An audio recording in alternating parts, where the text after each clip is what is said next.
Members of the FLW Tour are set to fish for big money on Louisiana's Atchafalaya Basin.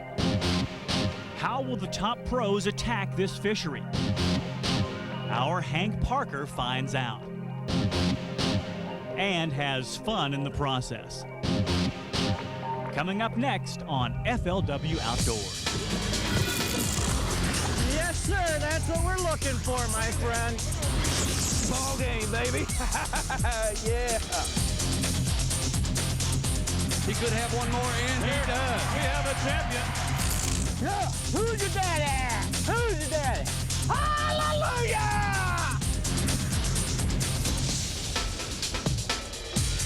Hello, everyone, and welcome to FLW Outdoors. I'm Carlton Wing, along with Taylor Carr. We're joining you from Morgan City, Louisiana, the site of the second stop on the Walmart FLW Tour. And there's big money in pro fishing. The purse for this event is $900,000. The winner walks away with $100,000. And the weather, of course, Carlton, is always a factor. And this year, the water is higher and the water is colder. Fishing's not going to be as good this year on the Atchafalaya Basin. And we're going to find out exactly how these anglers will fish this waterway. Hank Parker is on the water. He's going to fish with three of the top contenders for this tournament and find out how they're going to fish this massive waterway. Hank?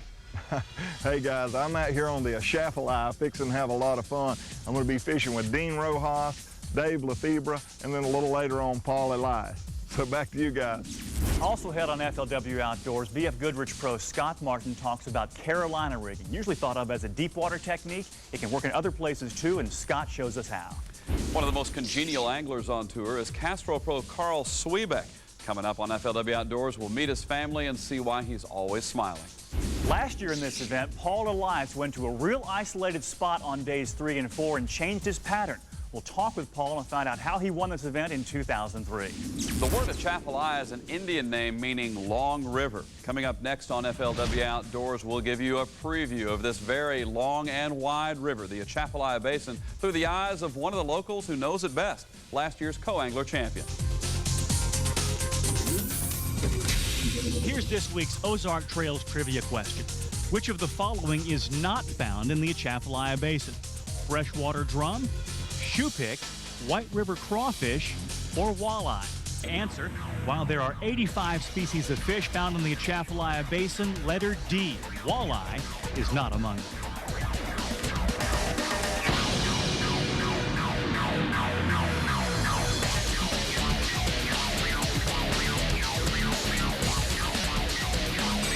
Atchafalaya Basin. You know, even on a dreary, rainy day, the Atchafalaya Basin has a certain peaceful beauty to it. This is one of the swamps of the basin. Lots of swamps in here. Also, miles and miles of rivers and bayous, hardwoods throughout, and then lakes scattered throughout the Atchafalaya Basin. It's located in south central Louisiana and is the largest swamp wilderness in the United States. Now, the water temperature is the big change from last year. Last year's temperatures were around 60 degrees. This year, closer to 50. The fish are much less active this year. At last year's event, a lot of this area would have been dry, and higher water levels have made the fishing tougher. In fact, the water is about 2 feet above where it was last year. Deciding where to fish can be critical because travel time gets involved. Lake Barrett, for example, is close to the launch as the crow flies, but anglers to get there must travel through Morgan City and back up, and that's an hour or more one way. Also, Bayou Black, which is south of the launch area, is a good fishery, but in one direction, an hour and a half or more. Now, closer to the launch is the spillway area. A lot of the spillway area are canals dug by oil and gas companies. It can be hard to get around in here, but some of these canals hold good-sized bass. The spillway area is so complex that regular maps don't do it justice, so nearly all the anglers carry satellite maps like these. You'll see a satellite map like this one on almost every boat that fishes the Atchafalaya Basin. So how will the FLW anglers fish the Atchafalaya Basin? Well, we enlisted a local expert to help out. His name is Brad Rodrigue from Pierre Part, Louisiana, and last year he won the co-angler title here. He's fished the Atchafalaya Basin for more than 20 years. What I have here is a white spinnerbait with double Colorado blades. This will probably be something similar to what the fishermen will be using in the tournament. The reason for the double Colorado blades, it tends to slow the bait down. You don't want to really burn it through the water because the water's real cold right now, and you want to kind of have a flutter effect when you get close to an object. And basically what I'm doing here is I'm just throwing it out, and I get close to an object, and I just let it flutter down a little ways, and then bring it in real slow. And then when I get far enough away from the drop, I'll go ahead and bring it on in and throw out again. Okay, what I have here is I have a black and blue rattle jig, and a crawl worm. And what I like to do is I like to bite a little bit off the edge of the crawl, and then pass it through the hook of the jig, and bring it out and snug it up underneath the rattle, and then what it'll look like similar to a crawfish. The fish are really keying in on crawfish at this time of the year because it's the season for them to be coming out of their burrows, and of course, as you know, all Cajuns like to eat crawfish, so that process there is gonna start here within the next few weeks or so. Another technique that the pros will probably be using in this tournament is a soft plastic, in this particular case, a brush hog. This is the standard size brush hog. This particular color is June bug. Basically, they'll be pitching these brush hogs up cypress trees and knees and stumps, and also in grass. Okay, another bait that the professional fishermen in the tournament might be reverting to as a secondary source would be a crankbait. And what they'll be trying to do with the crankbait is they'll be throwing it out and looking for submerged stumps that they can bump it off of, just like the spinnerbait, and get a reaction strike off of any bass that may be lurking near the stump. Our thanks to Brad Rodriguez. You know, no matter how tough the conditions are, somebody in the FLW always figures the fish out. I mean, these anglers are just that good. Well, the weather's not looking so good right now. More on that in our banana boat outdoor conditions. FLW anglers can look for more rainy weather with temperatures at launch in the upper 40s, warming into the 50s. On the last 2 days, low to mid 40s at launch and a high about 50. UV index low. Let's find out more now on how the Atchafalaya Basin is fishing, and who better to do that than our own Hank Parker. He is with Dean Rojas.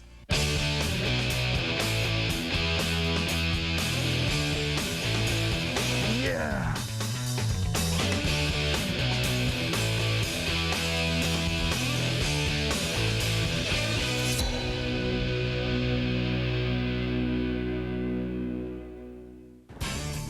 All right, tell me how a guy grew up in San Diego area comes to a place like the Atchafalaya Basin, totally opposite of what you grew up in.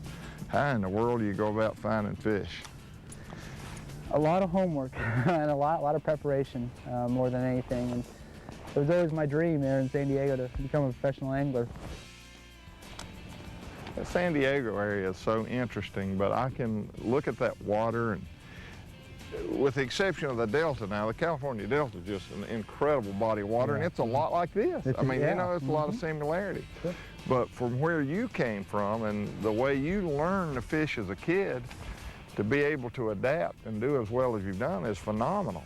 I guess I'm lucky in a way because when I turned 13, I knew what I wanted to do for a living, and that was to be a professional angler. And, you know, people thought I was nuts, and high school was really rough on me because, you know, I would carry a Bassmaster magazine around, or some fishing magazine, and I was, I'd have my history book and I had my fishing magazine underneath, so they couldn't see what I was reading, and man, I got teased mercifully, because it's not, I mean, San Diego is not a fishing town. It's not like, out here where everybody hunts and fishes. Does enthusiasm account for a lot of your success, you think? You're so enthused with it. Well, yeah, I mean, the drive is so strong. Just because I know I can win on any given week, and it's going to happen again. And, I'm going to get the right bites, to win another tournament, and I've come awfully close in the last 3 years to winning. I've got like 3 seconds and a bunch of top fives, And now, did you miss by an ounce or two once? I lost last year at Champlain. I lost by an ounce.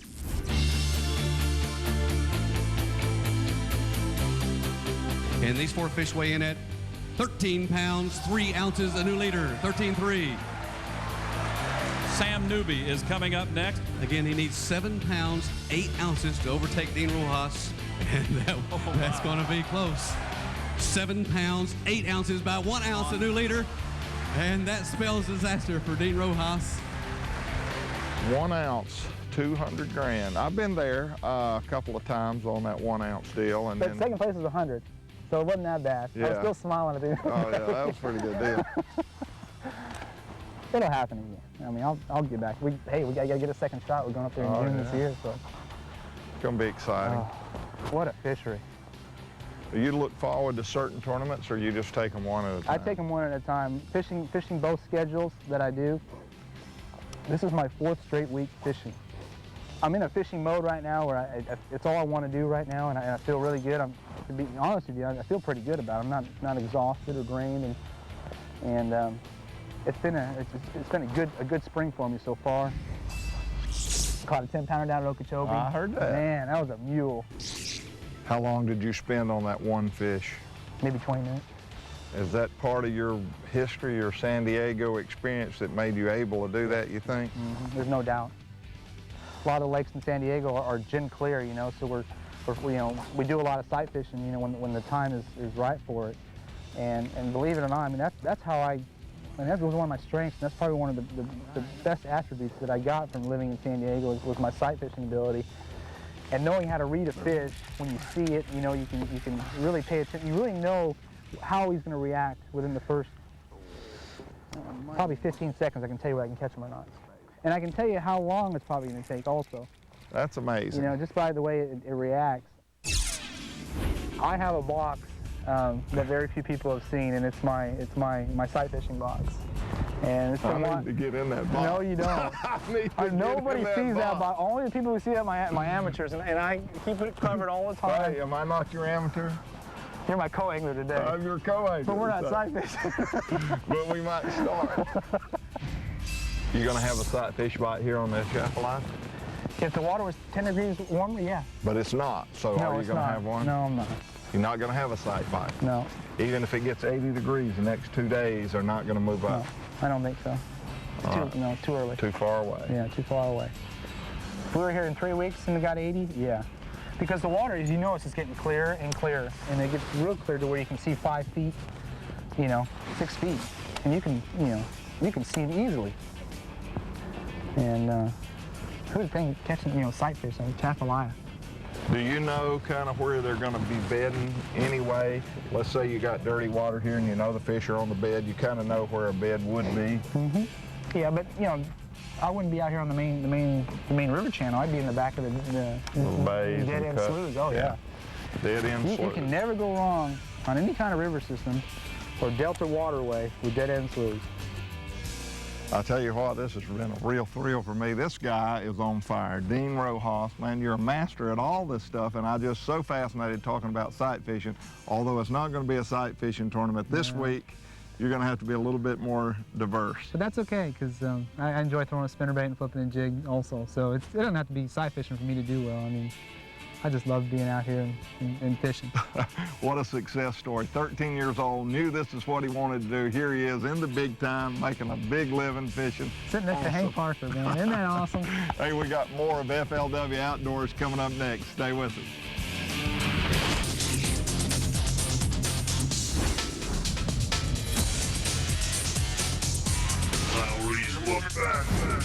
Needs to be a good one. It is a dandy. Needs 5 pounds, 1 ounce. This one weighs in at 3 pounds, 13 ounces. Not enough. Paul Elias is our champion. Still with fish to weigh. Paul Elias, let's bring it up, get a total weight. Little icing on the cake for our champion, Paul Elias. His final fish weighs in at 5 pounds, even a champion, Paul Elias. Praise the Lord, praise the Lord. Welcome back to FLW Outdoors. Let's update you on the EverStart Series. The Western Division just completed its first event, and Marcus Klaus of Henderson, Nevada is the winner. 5 pounds better than second place. He wins $9,000 in cash plus a fully rigged Ranger boat. And you can log on to FLWOutdoors.com for your best online source for all of the tournaments in the FLW Outdoors family. Pro anglers are always learning about fishing, and you can too in a segment we call Fishing 101 with BF Goodrich Pro Scott Martin. Scott talks about some of the basics of fishing, and this week his topic is Carolina rigging.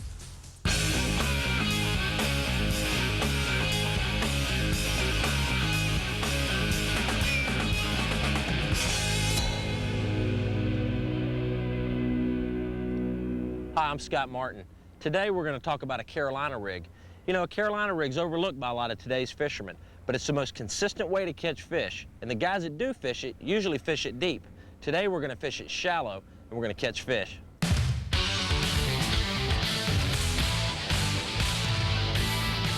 Let me show you how to rig a Carolina rig. I like to throw a 7 to a 7.5 foot rod. And on my reel, I like to put 17-pound test line. What I'm going to do is I'm going to put a 1/2 ounce to a 1 ounce lead weight on my line. And also, behind the lead weight, I like to rig up some beads. These are glass beads here.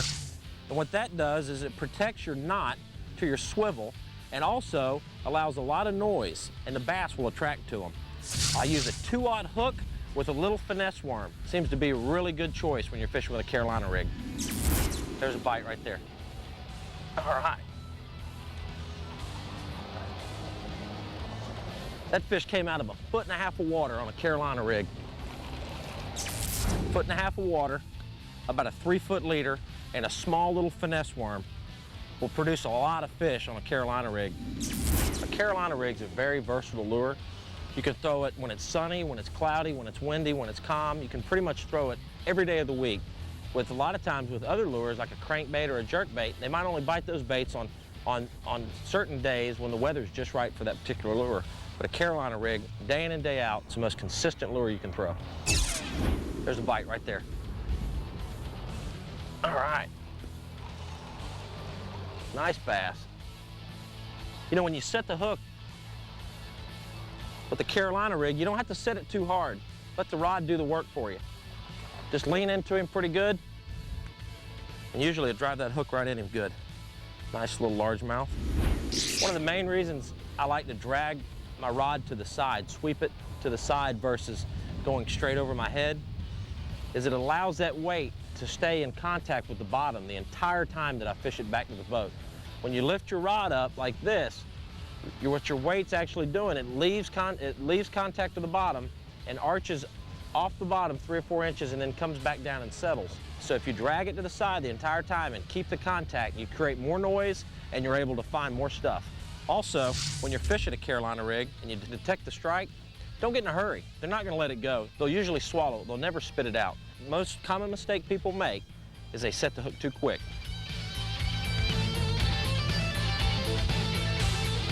Kellogg's Pro Dave Lefebvre is one of the rising stars on the FLW Tour, and he's back at the Atchafalaya Basin, the site of his first FLW Top 10, and he's with Hank Parker right now.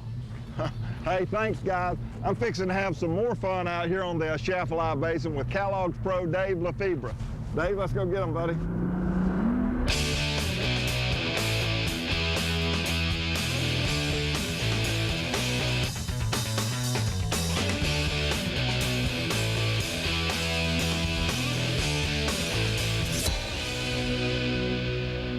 You're getting ready to head for Atchafalaya Basin. You made the top 10 there last year. Could you repeat? Yeah, I'm just hoping to sneak on that show with what's his name, old Hank Parker. I've been watching him forever, and I just please put me on that show next week. So you allowed to tell me like where Dean's fishing and what he's catching them on and all that stuff? Yeah, he's not left the state of Louisiana. I need more information than that. And I'm pretty sure he's catching less than 100 pounds a day. Did you fish here last year?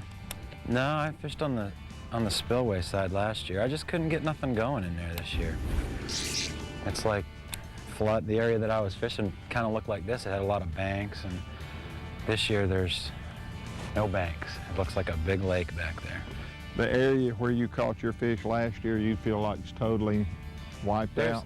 I keep checking it, but I was in there twice and didn't get bit, and I kind of got a little nervous. But yesterday I went in there and got 5 or 6 bites, set the hook on one, and it was close to 3 pounds. If the tournament was right now, I think I'd be starting in there and then running around. Right now we're in Verret. It's a lot. Last year I was fishing grass, so you know I wasn't targeting any trees at all. It's a lot different this year for me. Trying to find, like last year I had an area I could go in there and get at least 50 bites every day. I mean, I'd miss a lot of them. I don't know if they were spawning or whatever. 50 bites. It was incredible. So that's what I was expecting when we came back, is to find, if they weren't there, I'd find another place that was similar, and it isn't happening. I mean, I'm going into a slough that's this long and maybe getting 2 or 3 bites. So it's kind of scary. It seems like they're all next to these little drains. I haven't seen one yet, but there's swamps around all these different sloughs, and anywhere you can find like a drain that's you know, sucking out that black water from the swamp. Everywhere I can find a gut or a little drain that enters the swamp, there's one at the mouth of it, just about every one. I heard JT Kenny gave you a rough time last time, huh?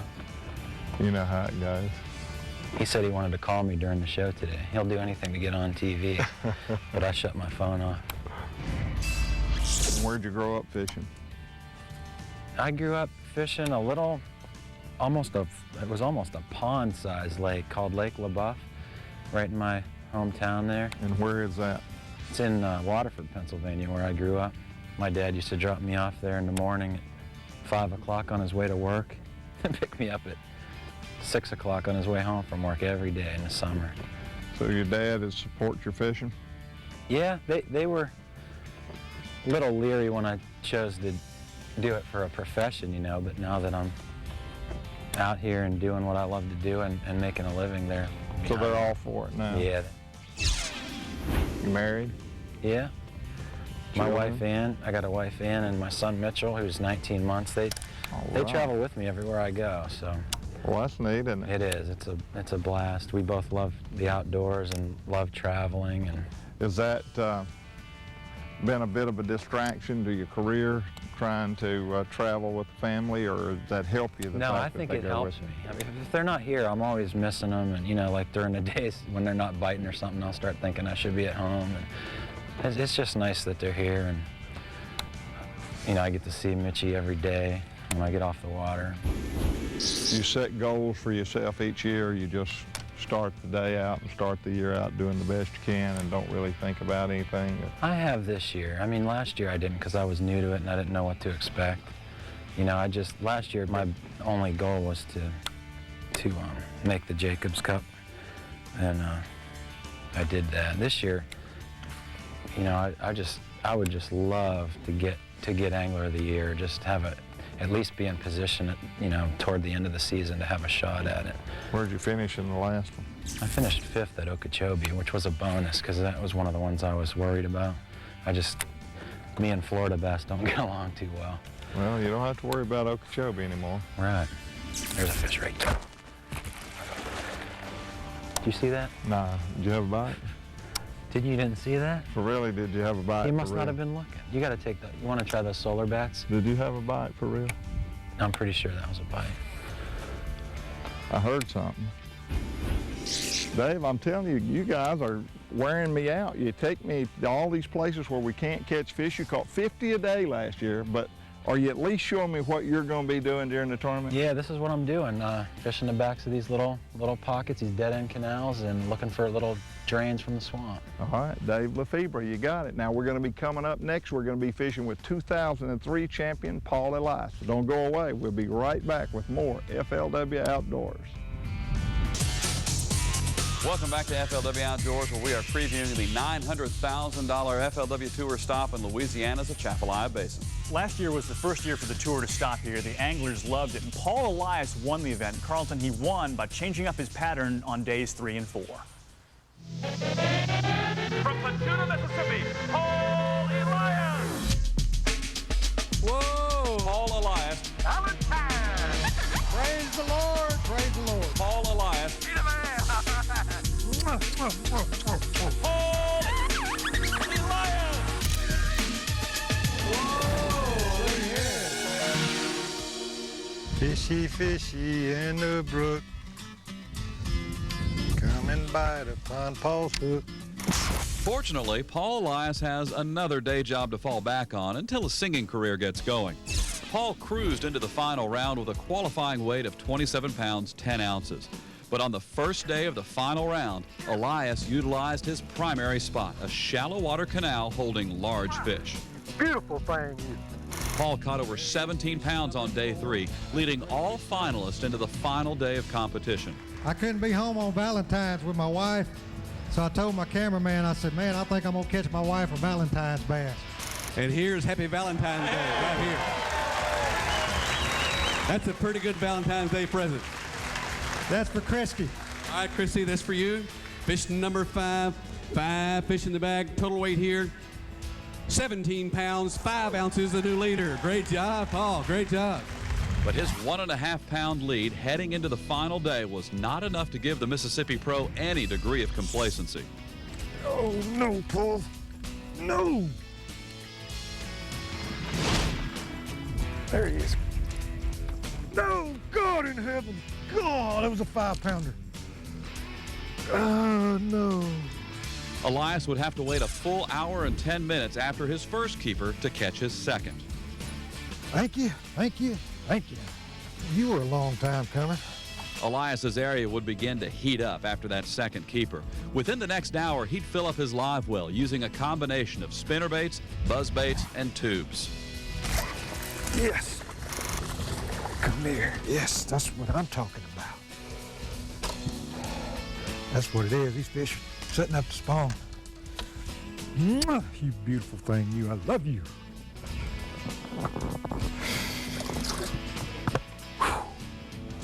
Man, she didn't taste very good, though.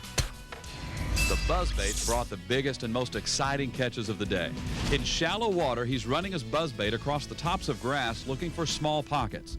Watch how slightly Elias sputters his retrieve, and bam, it's the anchor of his stringer. That's what I'm talking about. Oh, I need your net. Go.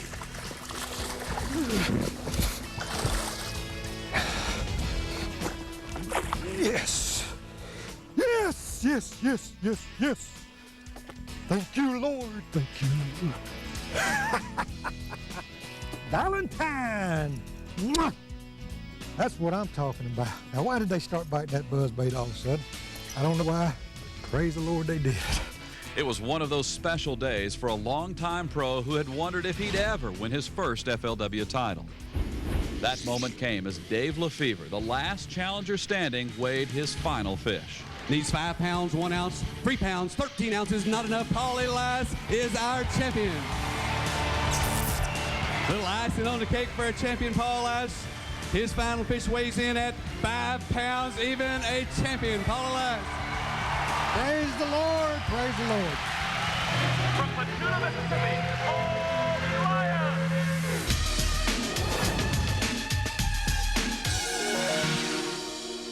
Coming up a little later on FLW Outdoors, Hank Parker will fish with Paul Elias, and we'll see how the defending champ plans to fish the Atchafalaya Basin in 2004. We'd like to take you behind the scenes with our FLW pros. Coming up in the show, the family life of Castrol pro Carl Swett.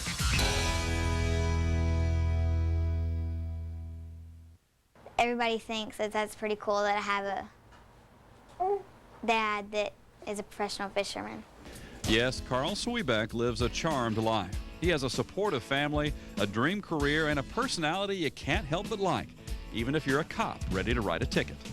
I got pulled over yesterday on the way back from flipping, but so the last 10 I've been pulled over. I'll probably get stopped next week now for you telling me that. I haven't got a ticket. I've talked my way out of it. So I'm 10 more and I'm gonna write a book. It seems that Carl's friendly demeanor can help him get away with anything, but he can't escape the watchful eyes of his fellow Castrol teammates. Got 2 professional bass fishermen here, and neither one of us could cast there without getting hung up. Now, see, look at you. You're just sitting there acting like you ain't hung up. You're just fishing away. I ain't hung up. All the kids on the dock over there, you don't want them to see you hung up. Hey, he's hung up. You look at this. You see him? Hey, he's a pro bass fisherman. It's Carl Swett. Come next April, you'll be able to see this on TV. His friendly demeanor would be needed during a surprise birthday visit to Siloam Springs High School, where his wife is an English teacher. Happy birthday. Oh, yeah, pretty neat. Sweet. How are you? Thank you. He is definitely a people person, and I think that that is a tremendous advantage in this business because it is a business. You know, if the sponsors didn't feel like they were going to be represented well, you know, they wouldn't be in it. And I think he does a good job in it. He's a people person. He likes to get out there. He likes to meet people. And like, you know, that is one of the things that drew me to him. You know, he was a likable kind of guy. Always seen with a smile, Swett is a picture of positive living, and life responds in kind. Carl and Kelly welcomed Christopher into the family this past spring. He also signed a new deal to fish for Team Castrol, and his future has never looked brighter. You know, I'll never forget seeing those guys, Rick Clunn and Larry Nixon, and, you know, there were so many of the guys that are still out there today that, you know, had the pants with their names down the side and the funny-looking shirts, and, you know, it was just, and I remember as a kid seeing those guys and thinking, man, they've got the life. You know, they're professional fishermen. And now, looking back, you know, my goodness, I'm to it. I mean, we're fishing, you know, we're fishing. Yeah, we're those guys now. And I hope that there's, you know, some youngsters and people throughout that look at me that way. Carl's trademark smile may mask the fact that today's professional fisherman and his family make significant sacrifices to make this lifestyle possible. A professional angler can be on the road as much as 250 days a year. That puts a strain on Mom and the kids and a premium on phone calls from the road. Yeah, I talked to him a lot on the phone and how his day went, and he asked me how my day went. And just tell him that I love him and good luck. And I guess I'm lucky because I'm here. I'm at home. I've got the kids. He gets to hear about it secondhand, and doesn't always get to see, you know, the good papers that come home, or, you know, go to the conferences, which sometimes, you know, I'm thinking, oh, I wish he was here to go to this, but I forget, you know, he's missing part of that, and that's the hard part, you know, and sometimes I don't like to tell him what's going on. I don't like to tell him, oh, Mackenzie scored a goal today in soccer, or, you know, because it's something he missed. Well, the hardest obstacle that I've had to overcome is being away. I mean, this is my family, this is my life, you know, my kids and my wife, and it's just, but it's something you cope with. And I don't think that for what I do, I know I could not do what I do if it wasn't for the supportive family. But before we get too weepy on how hard it is to be gone for so long, let's be honest, Carl does enjoy some benefits. I'm the lawnmower most of the time. He's real fortunate the busy season is when the grass grows, you know. So he gets to stay away when it's growing and gets to be home in the winter when it's not. The next generation of Sweeback anglers and lawnmowers is now 3 strong. Young Christopher picked a good time to officially join the family, the 2003 Walmart Open. He couldn't wait. He was 2 months premature and weighed 3 pounds. And now he's a valuable keeper in Carl's live well. I've been outnumbered for years, so we're on the comeback.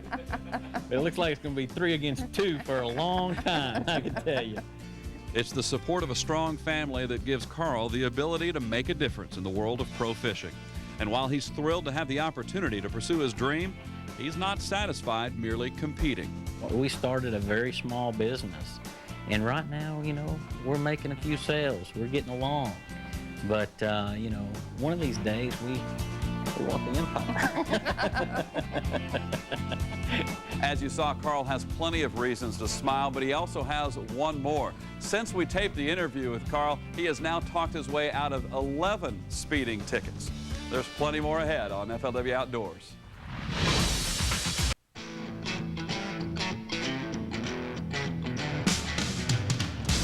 Hey, and welcome back to FLW Outdoors, a really special treat for me.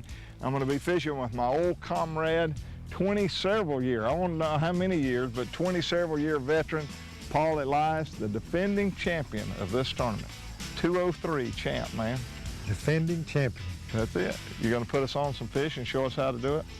Well, Hank, we're going to try to catch some. We're going to fish around some shallow cover and pitch some FLW lures at them and hope they'll bite them. I tell you, though, fishing's a lot harder this year. It is harder? Fishing, it has more been water. for me. I haven't talked to a lot of guys, but yeah, there's more water and the water's colder, you know, so it just kind of slows down the bite. But, you know, you got to figure them out because they're going to be caught one way or the other.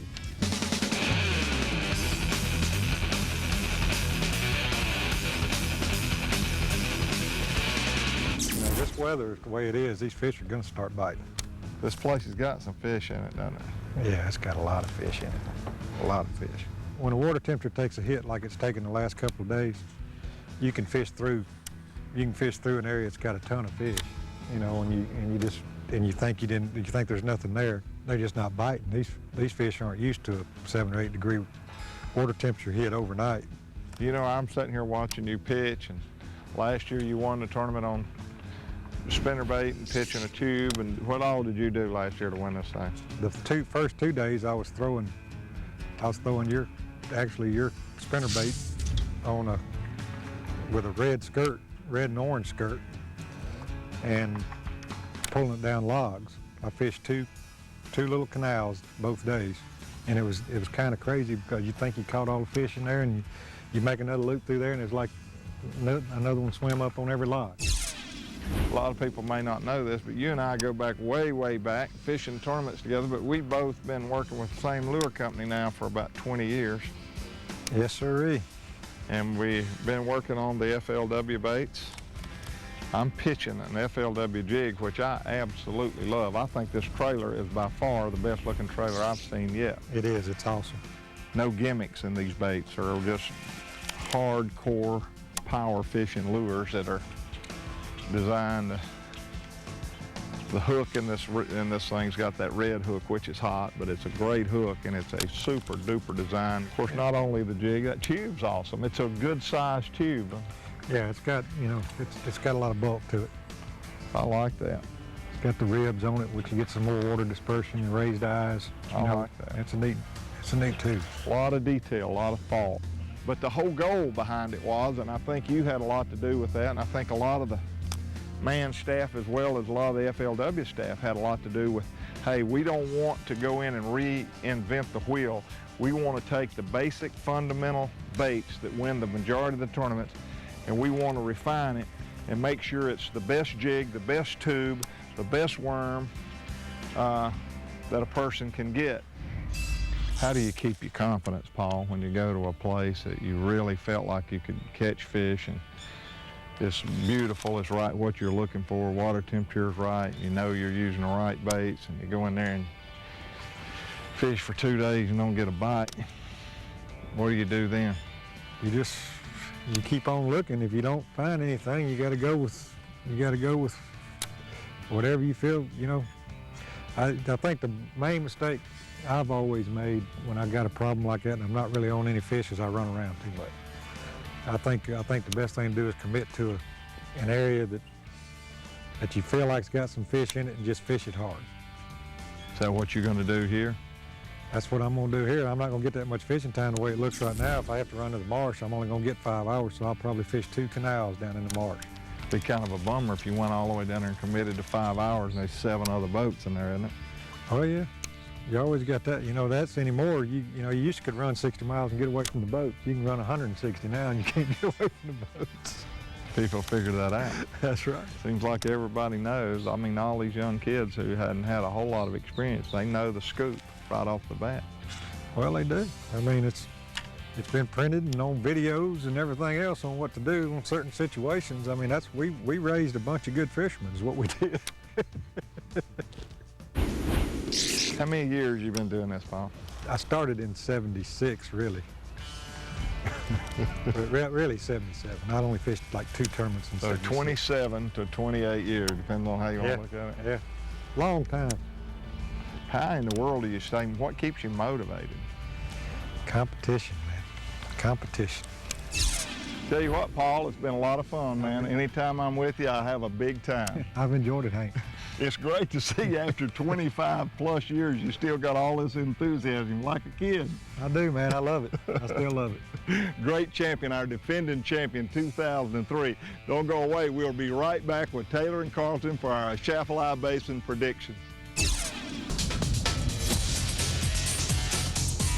Welcome back. Hank Parker joins us again as we wrap up our preview, the second stop on the Walmart FLW Tour, Louisiana's Atchafalaya Basin, or as they say down here, Atchafalaya Basin. You're making fun of me now. Hank, weather in these events is always critical. We get the feeling, though, in this event, there are lots of factors working against the anglers. Everybody's talking about it. It's higher this year, about 2 foot higher. Water temperature is much colder, and I don't think these guys do it intentionally to throw us a curve, but they're very pessimistic, and I think they do that to keep themselves from getting disappointed. But everybody I talk to is really, really pessimistic. You had a chance to fish with 3 of the top contenders, Paul Elias, the defending champion, Dean Rojas, and Dave Lefebvre. What did you learn? Well, they're all great fishermen, and they really know how to evaluate water. We work really, really hard. And the story's the same. Colder water, higher water, and the fish are just not where they were last year. They've got to look in other places. Well, it's time to put our money where our mouths are. We're going to make our bold and fearless predictions, and we've got a record that's spotty at best, but we're going to make an attempt anyway. Hank, who's your pick for this tournament? Well, I tried to get more conservative. I went way out on a limb and picked a guy who's never done well here before, and Paul Elias, our defending champion. I pick a guy who also did well here last year, Bill Chapman from Salt Rock, West Virginia. Now, he loves fishing shallow water. He fishes the Ohio River a lot, and he says that fishery is a lot like the Atchafalaya Basin. Watch out for Bill Chapman. I'm going with Dave Lefebvre. Dave already has the top 10 at Lake Okeechobee, and last year finished in the top 10 here at Atchafalaya. And one of the young guns on the tour, as he gains more experience, he gains more confidence. Both those will merge. I predict for a big showing here at Atchafalaya. Now, you also can play along as well. Just log on to FLWOutdoors.com and sign up for the Fantasy Fishing Challenge. Pick your top 5 contenders and see how you do.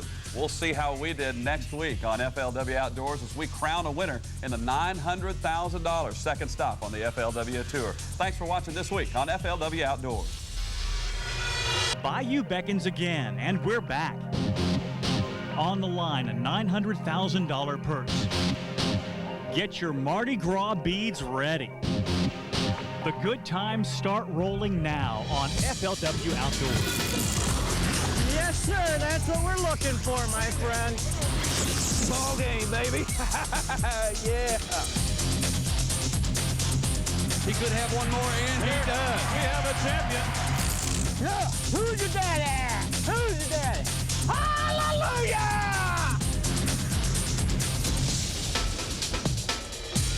Hello, everyone, and welcome to FLW Outdoors. I'm Carlton Wing, along with Charlie Evans, and we are joining you from Morgan City, Louisiana, the site of the second stop on the Walmart FLW Tour, and it's Championship Day, Charlie, and that's special. It's really exciting. I'll tell you what, $100,000 up for stake here. Somebody's going to walk away here with their life changed this very afternoon. It's going to be a lot of fun, very exciting. We're going to have a packed crowd here in Morgan City, Louisiana. And that's right. This stage right now is empty because it's early morning on Championship Day, but in a few hours it will be filled with our 10 finalists. The stands will be packed with some of the best fishing fans in the country. $900,000 up for grabs in this tournament. One of these finalists holding up that big check. That'll be a lot of fun. Launch this morning was at 7 a.m.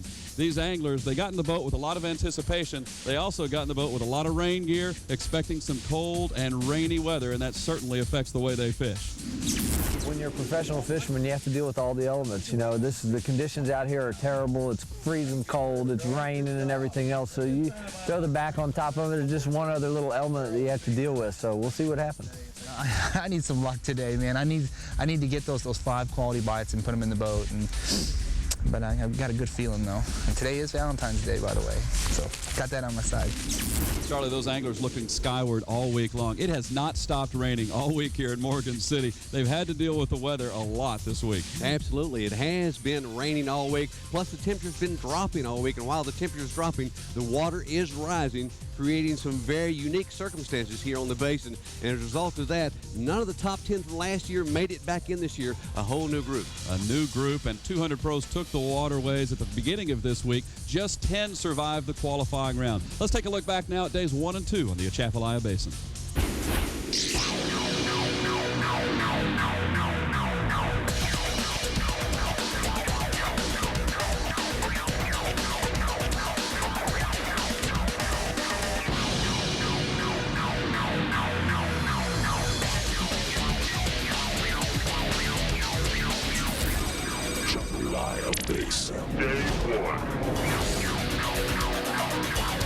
The Atchafalaya Basin event about to start, and rain is forecast for all day today and also tomorrow. Dean Rojas, what does this do to your fishing? Here we go again. I mean, you can always tell when a tournament's coming around because it's blowing right now, and we've had rain now for the last 2 straight days, and the water's coming up.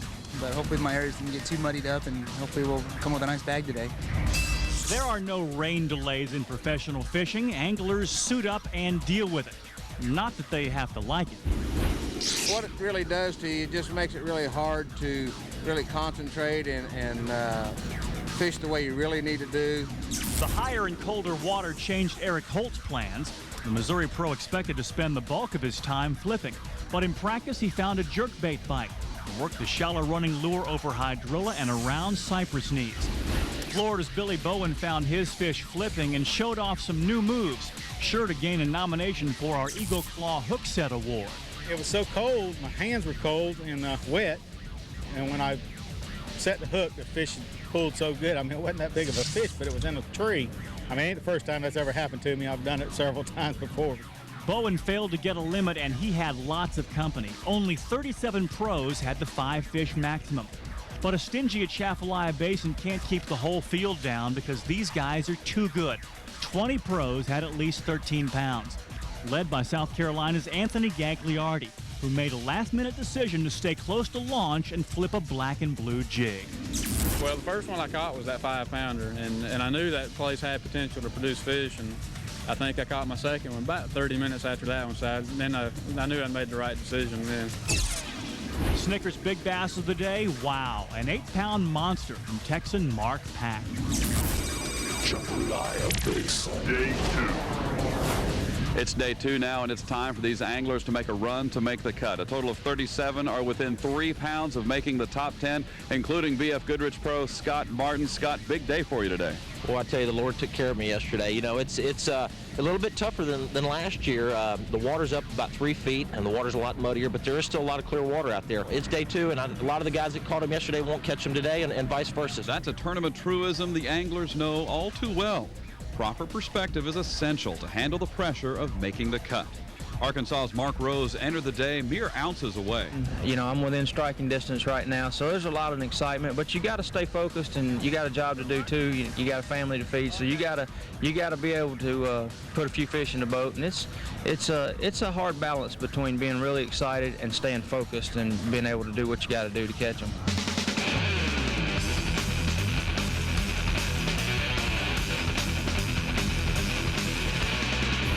We're on the extreme south side of Bayou Black, well over an hour from the launch. Castro pro Carl Swiebeck just completed this run. He's in an area that produced well for him on day 1, just 1 ounce out of the top 10, and he had success with what he calls an ugly spinnerbait. The black skirt with chartreuse and orange blades worked on day 1 with over 13.5 pounds.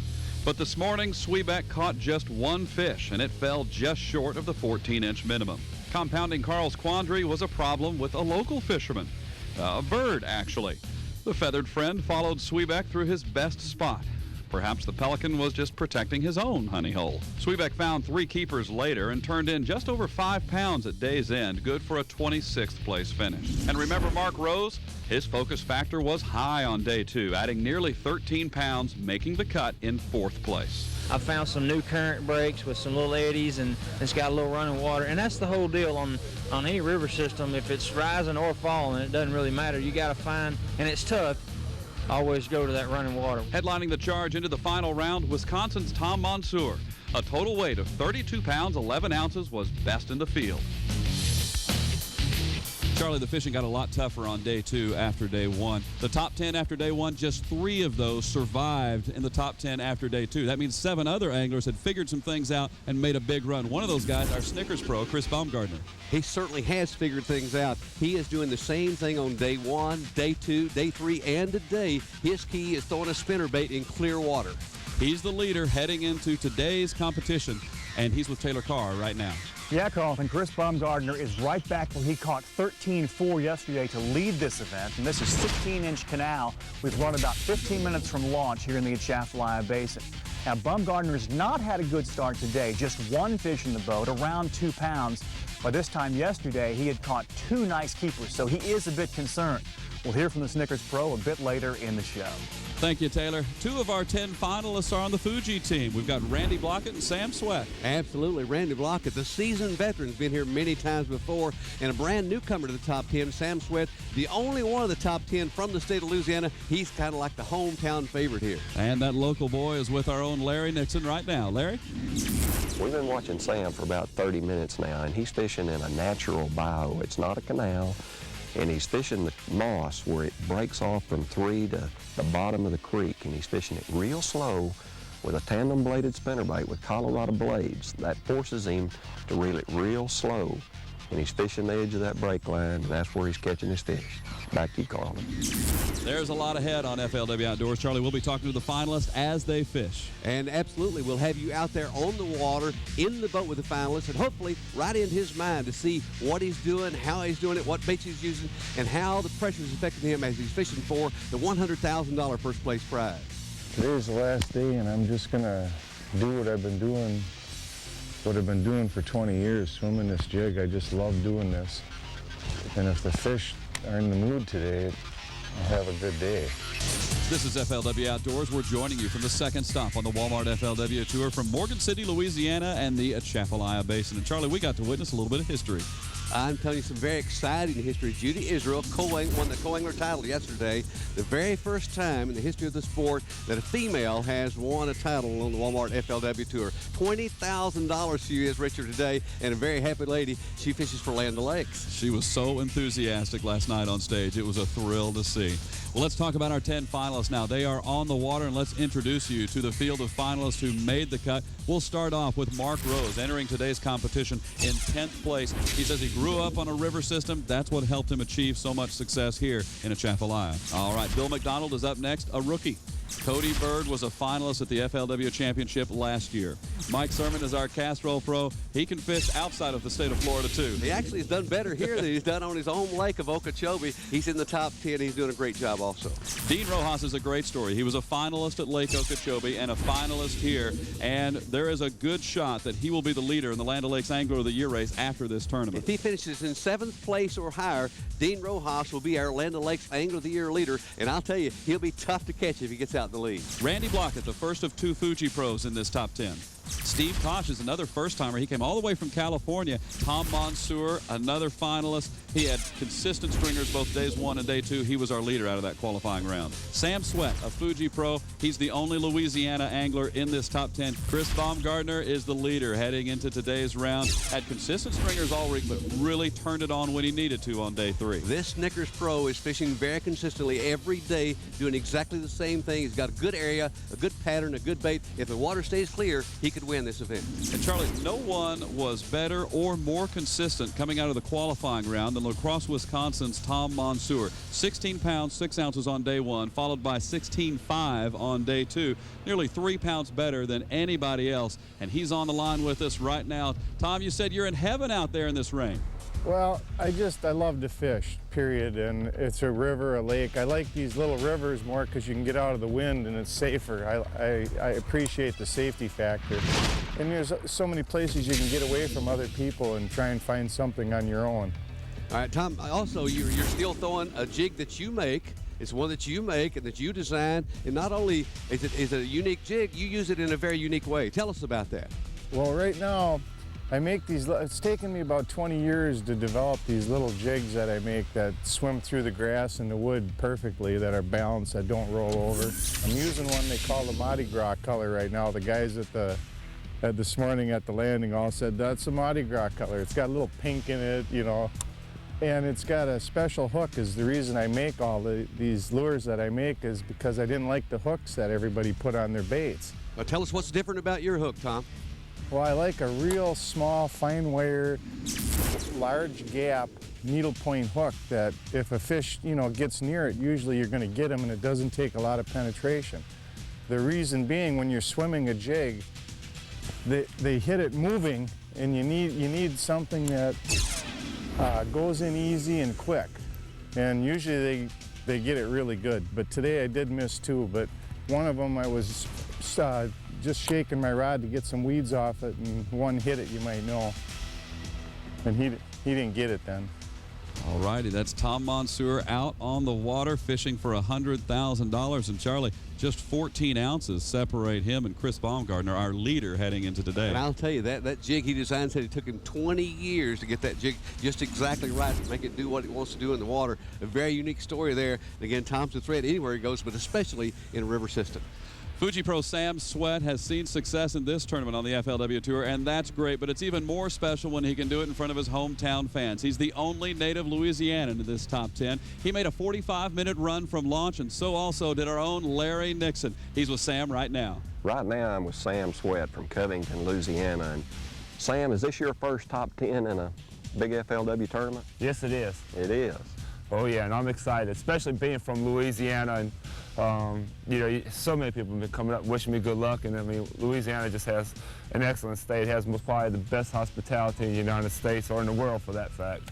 This is an awesome looking canal you've got here. I mean, you've got that pretty black water, and you're throwing a spinnerbait, and I've already seen you catch 2 on that thing this morning, and you're fishing it real slow. Would you talk to me just a little bit about how you're doing it and how you're controlling the boat and putting the bait in specific areas? Well, as you can see, I'm fishing a very, very narrow bayou, and being from southeast Louisiana, I love to fish natural bayous. I just feel like it's just, you know, coincides, with, of course, with the fish, but it's offering a lot of turns and bends, and it's offering staging areas more so than just the laydowns and the grass beds that the normal, what they call wellhead canals have. And basically the wellheads is literally just that. There's a gas well in the back of them. Oil field companies come in, drill them out. Fish love them, but with the banks being so straight, they literally, you know, it offers less holding area. Basically what you're doing is paralleling these little milfoil edges and throwing a spinnerbait. There, he's got one. Good fish. Come on, be a good fish. Oh yeah. He wanted to form for the camera. Ooh, that's a good one. All right. All right. Way to go, Sam. Well, that was an awesome fish catch right there. Yes. See, sometimes camera guys bring a guy good luck. Oh, yeah. I don't know, Larry. You don't need luck. It's all skill with you. Good job. Oh, yeah. That's what it takes. Let me get him in the well. What the fish do when it turns cold like this, a lot of times they back away from the bank and they get off of that obvious flipping cover, and they actually get down off of that lip just a little bit, and they hide in behind them milfoil patches. And when you slow roll a spinnerbait like Sam's doing, he's just creeping it along and dropping it down in them little holes where you can still make them bite. Well, Sam, I want to thank you for letting us come out and interviewing you, and you taking the time to put up with us. And I want to see you back at the weigh-in with a big sack. Catch a big Can I say kicker. one thing? Yeah. John Sappington, get well. We're all praying for you. That's right. That's a good thought right there. Back to you, Carlton, and FLW Outdoors. Well, thanks, Larry. Let's talk about our Fuji pros now. We got Sam Swett and Randy Blockett, 2 Fuji pros. They were giving high fives to each other when they both made the cut. I got to tell you, the Fuji team is well represented there. Again, a very seasoned veteran with a brand new first-time top 10 guy. It's really, really good for Fuji. All righty, and another happy angler, Chris Baumgartner, in just his second FLW top 10. Taylor Carr will be with Chris Baumgartner, our leader, coming up. That's the good thing about a bass. He's just liable to do anything. Liable to hit anything at any time. You just don't know. Oh, come out there, baby. Come out. Come on, baby. Come here. Come here, baby. Please. Come. Open your mouth. Open it. Thank you, Lord. That's why I decided to fish the mat today right there. Welcome back to FLW Outdoors. We're joining you from Morgan City, Louisiana, the site of the second stop on the Walmart FLW Tour. And you can see the stage behind us is getting ready. We're getting closer to the championship weigh-in. One of our finalists will win $100,000. Now let's talk about our 10 finalists now, and one of the great characters on the tour, Cody Bird. Cody Bird, Yamaha pro from Granbury, Texas. I'll tell you what, this is a former bull rider. That's what he did. He did that just for sheer enjoyment. I can't imagine that. He's rode some, got thrown off a lot of them, but Cody Bird's out there bucking up and down in the water today. I think that rodeo probably helped prepare him for the waterways he saw this week with all the rain that we have had, and the rain is coming down pretty hard right now. He was with our Taylor Carr a little bit earlier this morning. Let's hear that interview right now. Thanks, guys. This is Cody Bird from Granbury, Texas, who had 5.7 yesterday. He's a bit more than 8 pounds off the lead, but with the kind of start he's had, Cody, you might be poised to make a run. Yeah, that's the only chance I really had was come in here and flip for these big ones all day. You know, I had a good shot at it yesterday if I just landed the fish that bit me. And today I'm just going to have to catch all big ones. That'll be my only chance. I think I'll have to have 20 pounds to have a chance to win, and I have one. I need 4 more. We just watched you catch that nice one. How did it come to you? Well, it's kind of a funny bite. You'll pitch in there. Of course, I'm using 1.5 ounce weight here, and you'll pitch in there, and sometimes it sticks to the bottom, and you think one has it, and you'll pull up, won't be anything, and the next time a big old bass will have a hold up. They just kind of pull up there and set down on it. I've been using the new lure I made called the Bird Dog, which is a little skinnier profile, but right now I'm using the Lake Fork crawl tube, and I'm using 1.5 ounce tungsten weight to punch these mats and having trouble getting through it with them. Now visualize for us, what do you have planned for the rest of the day to get about a 20, 22-pound sack and win this thing? I'm just going to keep moving. Of course, you know, you can see we've done fished a 200-yard, 300-yard stretch, and I'm just going to keep fishing new water and maybe let that rest a while and come back and hit the spots where, you know, I get bit. Of course, yesterday I did that. I caught 2, and then I made another pass down it and got the other bites where I hadn't even been bit, you know, so I think they're just kind of cruising up and down under these mats. All right, Cody, you've had a good start. We're going to let you fish. Good luck the rest of the day. We'll see you at the weigh-in tent. Okay, I appreciate it. All right, there's Cody Bird from Granbury, Texas. Has one nice fish in the boat. He's trying to make a charge from about 8 pounds down. Well, Cody has a little bit going. What he lacks in quantity, he has made up for with some quality. We'll see how he does in the rest of the day. Let's get right back out on the water now. Mike Sermon is on the line. Now, Mike had a great day 1, just on the cusp of making that top 10, and then day 2 sealed the deal in his 6th FLW top 10. He's a longtime veteran of the FLW Tour. And Mike, you are known for your success on Florida's waterways, but you really like coming to the Atchafalaya as well. Yeah, I do. You know, this place, I love to flip and pitch, and this place, you know, pretty well allows me to do that. In fact, right now I'm fishing kind of exactly how we do back home at Okeechobee. I'm flipping mats. You say you're flipping the mats just like you do at Okeechobee. Describe to us what you're trying to accomplish there. Is it thicker the vegetation, the better? Yeah, Charlie, right now when it's real cold like this and the water's real cold, what I decided to do was try to get the thickest vegetation that you can, and hopefully that's where the bigger fish are going to be buried up in because it's cold. Right now, that's my game plan, is getting the thickest stuff I can possibly find. You've got it all set up just right, Mike. Again, hopefully the water will warm up a little bit and you will catch them before the day's out. Good luck to you today. Thanks a bunch, Charlie. All right, that's Mike Sermon now. He entered the day in 7th place, 7 pounds off of our leader, Chris Baumgartner. Everybody's chasing Chris with that total weight of 13 pounds and 4 ounces. So far, the only person that's been able to catch up with Chris this morning is our own Taylor Carr. He's with Chris right now. This is Chris Baumgartner from Gastonia, North Carolina. Had 13.4 yesterday in the lead, but Chris, a 1 pound separates you, less than a pound, you in 3rd place. You're in a tight race here. Yeah, it couldn't be much tighter. When you went back to weigh-in yesterday with 13.4, did you think that was good enough to lead? I figured it was going to be a little more than that, but I thought I'd be in pretty good shape, but I didn't think I'd be leading, no. Now, if you hang on to your lead, this will be your first FLW win. Did you think about that at all last night? A little bit. Tried not to think too much about it. I don't want to get too excited out here. It's hard not to, though. That'd be a big deal. These things are not easy to win. Well, Chris, good luck the rest of the day. Regardless, you've made a top 10. You're going to have a great finish. Congratulations. Super job. Thanks. I appreciate it. In the Snickers boat, Snickers Pro Chris Baumgartner from Gastonia, North Carolina. Thanks a lot, Taylor. Charlie, we've gotten a great snapshot for how our finalists are fishing so far on Championship Day. The one thing we have learned is the fishing is getting tougher as the tournament's going along. We caught a lot of fish here on day 1 and 2, but again, the water's coming up. It's getting a lot colder. Conditions are really tightening up, and the pressure is really mounting. And the rain is coming down today. When we come back on FLW Outdoors, we're going to take you out to the weigh-in stage. Our 10 finalists will be there, and the shootout-style weigh-in starts next on FLW Outdoors.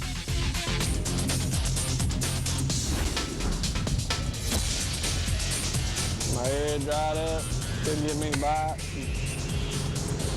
Tried to adjust a little bit, but it didn't work. Just one of them days. Well, that was a day. It was frustrating, but had a good tournament. Unfortunately, it just wasn't good enough. Hindsight, really, I don't know if there's anything I could have done to change. I'm just glad I got 5 fish.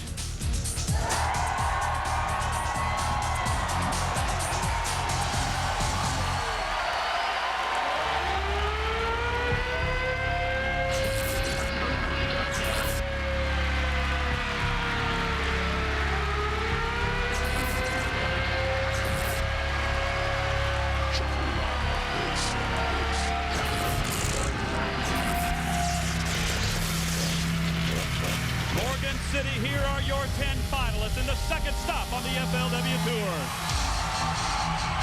Our first finalist is in his fourth FLW Top 10. From Marion, Arkansas, Mark Rose. From Indianapolis, Indiana, Bill McDonald. From Granbury, Texas, Cody Bird. From Boca Raton, Florida, Mike Sermon. Our next finalist also made the top 10 at Lake Okeechobee last month and is now one of the front runners for the 2004 Land O'Lakes Angler of the Year. From Lake Havasu City, Arizona, Dean Rojas. In fifth place, 5.5 pounds off the lead. From Lamar, Missouri, Fuji Pro Randy Blockett. Currently in fourth place, just under 5 pounds off the lead. From Waterford, California, Steve Tosh. Currently in third place, just 14 ounces off the lead. From La Crosse, Wisconsin, Tom Monsoor. Our next finalist is the only Louisianan in the field. He caught one of the few limits on day 2 to secure his first ever FLW Top 10. He was one of only 3 anglers to turn in 5 fish limits yesterday. Currently in second place, just 6 ounces off the lead. From Covington, Louisiana, Fuji Pro Sam Swett.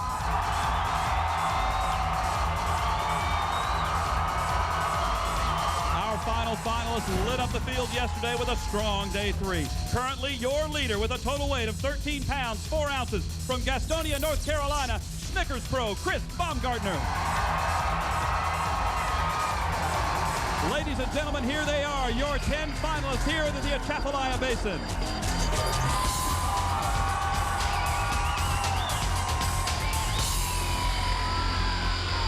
When we come back on FLW Outdoors, the shootout style weigh-in begins. Don't go away. We'll be right back on FLW Outdoors.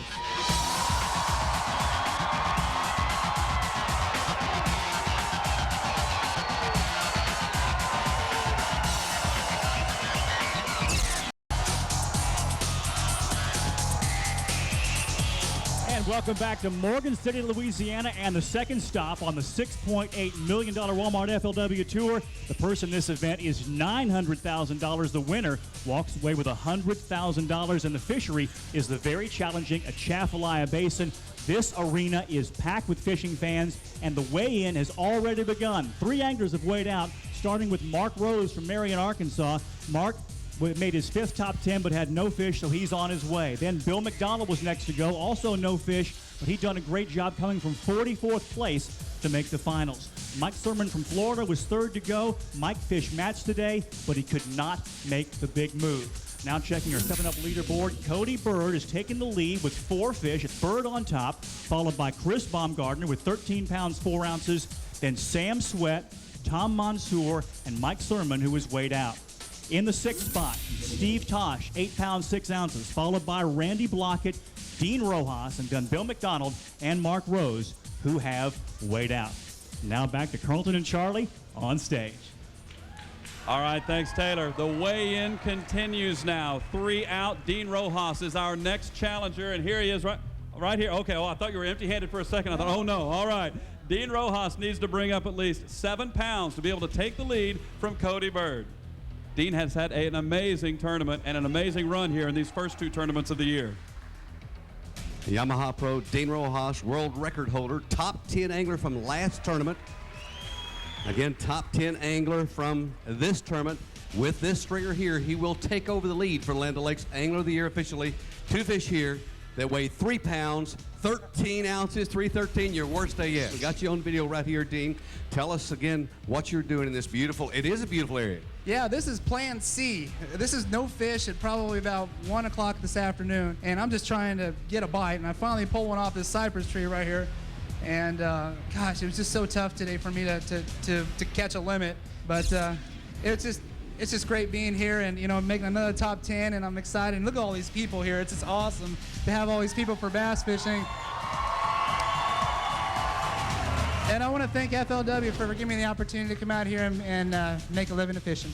I tell you, FLW wants to thank you, too. Again, with this, you come, again, officially the Land O'Lakes Angler of the Year leader. But right behind you, within a point or two, Shin Fukai from Tokyo, Japan. He's tougher than nails. Yeah, from what I understand, he was Angler of the Year last year in the Japan division. But I can catch him too, Charlie. I know he can. Wouldn't surprise me at all if he's there at the end of the year. Let's give him a huge round of applause. Dean Rojas. All right, Randy Blockett is coming up next. Randy needs to bring up 6 pounds and 9 ounces to be able to take his turn on top of the lead and take it away from Cody Bird. Fuji Pro, Randy Blockett. Only one fish, he says. One fish, 1 pound, 13 ounces. Let's see if we got that fish on action. I believe we got it right here on the monitor. Tell us again, Randy, you've been flipping all week long. Yeah, this is the same type of cover I've been fishing all week, just basically cypress trees, lay down logs. This particular fish here came off that cypress tree stump that you can see there. And this is exactly how I've caught all my fish all week long, pitching a jig to those isolated targets. I've been getting 8 or 10 keeper bites a day up until today, and I just got that one. That was it. Let's give me a huge round of applause. Randy Blockett. Thank you, Randy. He's great. Very consistent every time out. Half the field has weighed out. Half remains. Here comes Steve Tosh, our next challenger. He's from Waterford, California. Needs to bring up 5 pounds and 15 ounces. Looking for 5:15 to take the lead. Again, fishing out of the Energizer boat today. Steve Tosh, first year on the Walmart FLW Tour, all the way from the West Coast. Steve, a former calf roper. We got 2 rodeo guys here in the top 10, a bull rider and a calf roper.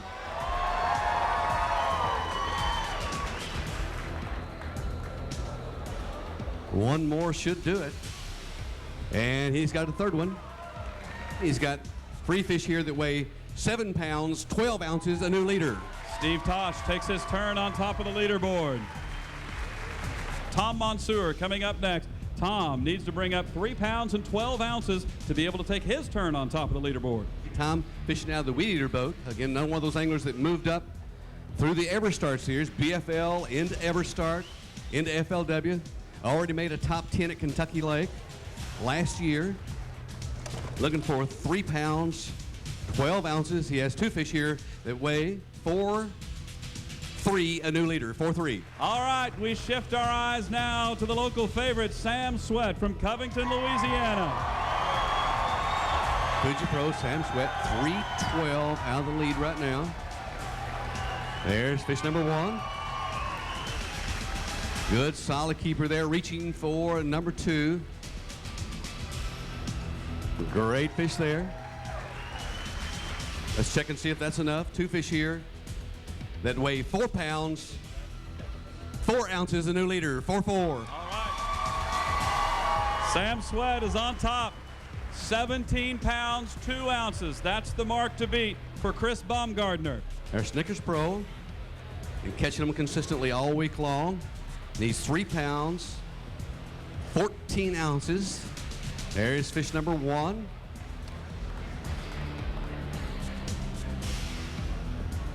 And there's number 2. That should do it. Looking for 3.14. 2 fish here that weigh 4 pounds, 5 ounces, the new leader. All right. We're going to go all the way back around the horn to Cody Bird. Cody has weighed in 4 fish already, trails our leader Chris Baumgardner by 3 pounds, 5 ounces. This last fish needs to be at least 3.5. Needs 3.5 to take the lead. I'd say that will do it.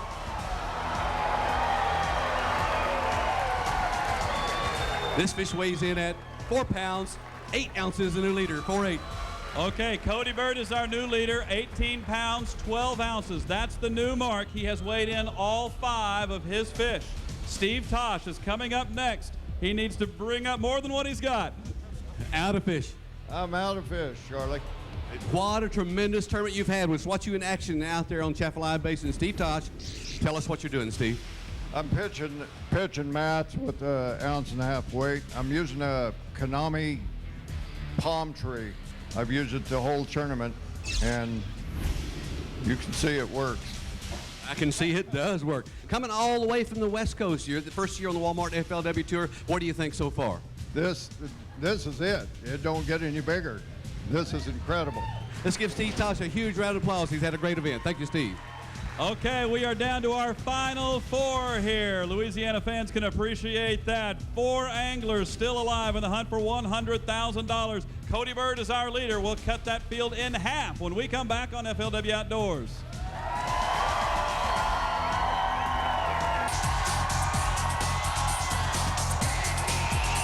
We are down to our final four. Cody Bird has the lead. He has weighed in all 5 of his fish. 18 pounds, 12 ounces is his total weight. Tom Monsoor is coming up next to try to take over the lead and knock Cody out. Tom Monsoor needs to bring up 2 pounds and 3 ounces. 2-3 is the number for Tom. All right, let's see if he can bring out 2-3, 2 pounds, 3 ounces. This fish weighs in at 2 pounds, 7 ounces, a new leader, 2-7. And that knocks out Cody Bird. Weighed in the limit, had a great tournament. I'm telling you what, you did a great job. Not quite enough to go over the top. Let's watch you in action out there on the basin. Well, I'm flipping a big 1.5 ounce tungsten weight with a Lake Fork tube on right here and the real thick stuff. It takes that big weight, you know, just to penetrate that stuff, and sometimes I have to make a hole. 1.5 ounces, that's like throwing a football in there. And it's hard to get them out. I mean, it takes a long time to even get them out of that stuff. That's just about as exciting as bull riding. Yeah, it's pretty good. At least you don't break any bones doing it. That's a great looking fish there. I know every time you get one out, you just tickle to death. Let's give a huge round of applause. Cody Bird from Granbury, Texas. Here comes Sam Swett from Covington, Louisiana. Sam needs to bring up 1 pound and 15 ounces to be able to take the lead away from Tom Monsoor. Looking for 1 pound, 15 ounces.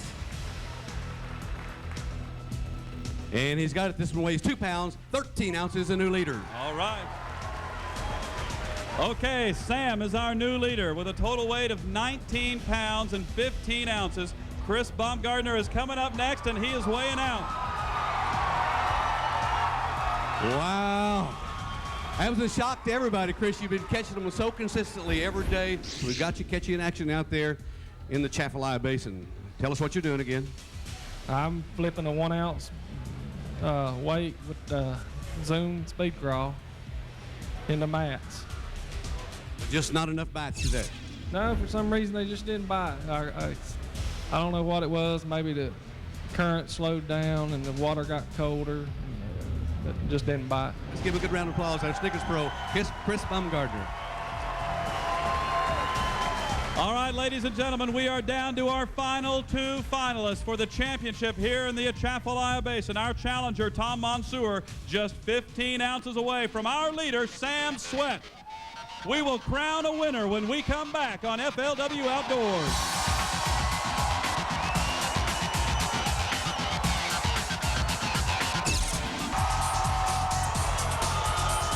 $100,000 on the line this week for this tournament, and one of these 2 finalists, either Sam Swett or Tom Monsoor, will hold up the big payday, $100,000 for our winner. Our leader right now by 15 ounces is Louisiana's Sam Swett, and he's with Charlie Evans right now. I got to tell you, Sam, the response here in Louisiana for you is just being awesome. Well, I tell you what, I'm sweating it out, but we just got to see what's going to happen. All right, we're going to watch you in action out there on the Atchafalaya Basin. Let's take a look out there and tell us what you're doing, Sam. Well, right now, everything's based on the tide. I'm fishing down there in the marsh, and every day the tide's changing just a little bit, and the fish are readjusting to the tide. But the key element was literally finding that clear water. How you feeling right now? Nervous? Well, I'm trying even not to think about it right now. I'm just kind of numb. He's a little bit numb right now. I'll bet our Tom Monsoor is. He's with Carlton Wing. All righty, that's right. I've got Tom Monsoor with me. You're 15 ounces behind, but you have been on him all week long. Talk a little bit about your success as we take a look at video of you out on the water. You were swimming that jig all week long. Did you ever change up, or did you just stick with that? Today I tried a tube for a little bit and spinnerbait for a little bit, maybe 5 minutes between the two. Otherwise, I just swam that jig all day. Tell us a little bit about what we're seeing right now. Well, I'm in a little cut here that we went to after I went to my big fish spot to get a limit. And I culled a fish in there and probably caught 10 fish in there, I suppose. Now, you have weighed in 3 fish, and Sam has also weighed in 3 fish. We have a potential of a 5 fish limit here. You trail by just 15 ounces. let's set the stage now. Go ahead and get what you've got left in your live well. We'll come to center stage. Sam is already here, ready and waiting. Tom Monsoor will bring up his fish and see if he can take the lead. If he is able to do so, then we'll go right back over to Sam and see if he can retake the lead. We're going to have a little two-man shootout here for the championship of the Atchafalaya Basin. I don't know where these guys are nervous or not, but I'm so nervous I can't stand it. All right, Tom, let's bring one out. You need to take the lead. Tom Monsoor, and this fish will take the lead. Needed only 15 ounces. This fish weighs in at 2 pounds. 2 ounces, 2-2, a new leader. All right. We've got Sam right here ready to go now. Tom Monsoor is our leader now. 21.2 is the weight. Sam must bring up a fish that is at least 1 pound, 4 ounces. 1-4. Sam needs 1 pound, 4 ounces to take the lead. This fish weighs in at 1 pound, 12 ounces, a new leader. All right. Each of our finalists has weighed in 4 fish. Sam Swett leads with 21.11. Tom Monsoor with his final fish must be able to retake the lead. He's only 9 ounces behind. Here comes Tom. Bring it on. Hold it up. This fish weighs 1 pound, 13 ounces, a new leader, 113. 113 now brings Tom's total, 22.15. Sam Swett with his 5th and final fish must bring up 1 pound and 5 ounces. 1-5 for the championship. If not, Tom Monsoor is our champion.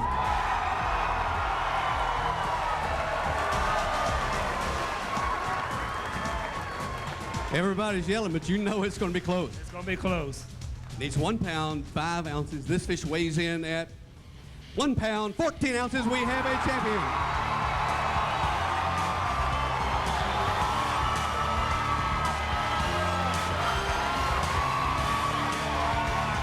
Sam Swett, your newest champion on the FLW Tour. I'm going to bring you out to the front of this stage. Sam, winning is nice. Winning in front of your hometown crowd is even better. I tell you what, I kind of lost words the whole time this week. When I sat there and I watched LSU win, I knew I had to do it. I had to do it for Louisiana. I love you, Louisiana. I'm proud to call you home.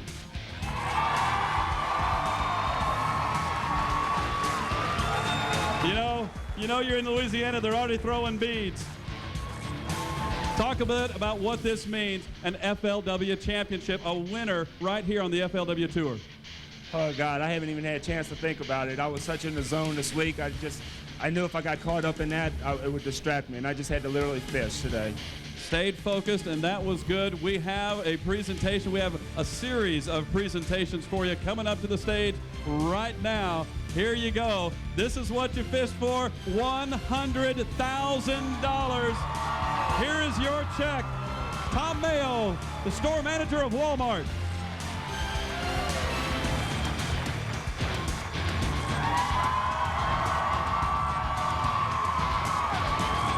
In this $900,000 event, Sam Swett takes the first place prize of $100,000. Tom Monsoor wins $37,000 in second, and it was Cody Bird in third with $25 grand. He was followed by Chris Baumgartner and Steve Tosh. Ladies and gentlemen, once again, you have seen the best in professional fishing right here on FLW Outdoors. Don't forget to tune in next week as Larry Nixon joins our champion, Sam Swett, and 2 of the other finalists as we recap all of the exciting action right here from the Atchafalaya Basin. Thanks for watching this week on FLW Outdoors. The FLW Tour's Atchafalaya event came down to a 2-man shootout between Tom Monsoor and local hero Sam Swett. By mere ounces, Sam was the man. Larry Nixon finds out how he did it. And you see the winning catch. Straight ahead on FLW Outdoors.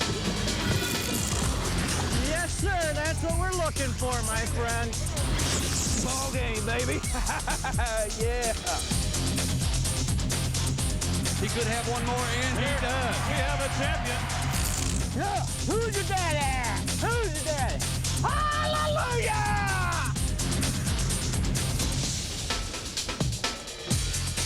And welcome to FLW Outdoors. We come to you from Morgan City, Louisiana, and we have just crowned a champion on the Atchafalaya Basin. I'm joined by Pro Bass Fishing Hall of Famer Larry Nixon. Larry, it was exciting on stage today. I'm going to tell you what, it was a great tournament, and there was a bunch of fish caught. And, you know, it was tough if you wasn't doing things right, but these guys did it right, and they really waylaid them. And I'll tell you what, Cody Bird, I'm really proud of you, a good friend of mine from down around Lake Fork, Texas. And, you know, you had a special little spot where you go and catch a limit. And tell me just a little bit about this spot and what you caught your fish on. What it was just a small entrance to like a tank type deal, a stock pond type deal, and the water was clear in the pond, and it was real muddy. Moving water right there. And I believe, Larry, I'm not for sure what was going on there, but it would move in and out all day long. I believe the locks was controlling it. May have been. Even barge traffic could have created a little bit of wash there. It was just all day long back and forth, and when I pulled in there, I was just going to flip around the place, and I turned around and looked back, and they were schooling at the mouth of this deal, so I dug in my box. And breaking surface. Yeah. In cold water like that, I dug in my box and got out a crankbait rod and a crankbait, and I went to work on them. I caught 3 limits the first day off that spot, you know, and I was really struggling in practice, wondering if I could even get a limit, so it worked out pretty good. Now, in reality, at the very end here, you found something after the first afternoon of the tournament that probably would have won you this tournament had you not messed with schooling bass yesterday. Now, this is the good one, and this is where his big fish came from. Yeah, what I would do, I would run around to the barrette side every day and fish the schooling fish, and I would catch a limit quick enough I could lock back through in plenty of time. I wouldn't have to worry about getting locked out. Got my big flipping stick out and started flipping mass, and the first day with about 10 minutes to go, I caught like a 5.5, 6 pounder, which boosted up my stringer pretty good. All right, hey, third place is a great finish. Cody Bird from Granbury, Texas, congratulations. Let's check out now some of the drama from the Atchafalaya Basin. It was exciting, and we'll tell you, a Louisiana angler had a big part in it before it was all said and done. FLW pros like Chris Bumgardner like having a lead going into the final day of a big money event like this one, but they like the lead to be by more than 6 ounces. That was Bumgardner's advantage over Louisiana favorite Sam Swett, and his lead over third place Tom Monsoor was only 14 ounces. And with a field so full of talent, almost anyone was capable of making a big run. 3 others were within 6 pounds, 2 more less than 8 pounds back. Bumgardner got his lead with a 13-4 day Friday, flipping soft plastics to mats in a canal about 10 minutes from launch. As he waited for his first bite on the crucial final day, he reminisced about how his fish had come the day before. It's like a real sharp thump. When they hit it like that, you pretty much know they just fly them gills and suck it in. You feel it hit the back of their mouth or the back of their throat. It's a good feeling. So far today, though, that feeling was eluding him. But Sam Swett, Bumgardner's closest competition, was just starting to fish. While Chris stayed close to launch in the spillway area, Swett makes a 40-mile run to Cow Island Bayou. And he's found some real clear water in a natural canal. Observe the prop on his Evan Root outboard. Swett is throwing a spinnerbait and working it real slow. Less than a pound off the lead, Wisconsin's Tom Monsoor is sticking with his homemade jig, the same bait he used to lead in the qualifying round. Today's the last day, and I'm just gonna do what I've been doing for 20 years, swimming this jig. I just love doing this. And if the fish are in the mood today, I'll have a good day. God, I hope they bite today. Like Bumgardner, Monsoor stayed close to home, on the spillway side, about 13 miles from launch in a branch of Grand Lake. Back to the leader now.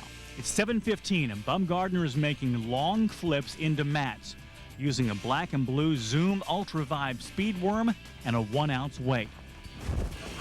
That fish puts him over 15 pounds and expands his advantage over Swett and Monsoor. But they're both about to make a run at the lead, as is Cody Bird, who makes a leap from 8th place. Up next on FLW Outdoors, we'll meet Tom Monsoor doing something a bit different on the Atchafalaya Basin. Morgan City, Louisiana, we have just crowned a winner on stage. And Larry Nixon, we often say these events come down to ounces. This one decided by 9 ounces. And the man to your right from Wisconsin, Tom Monsoor, second place by 9 ounces, Tom, but still second is great.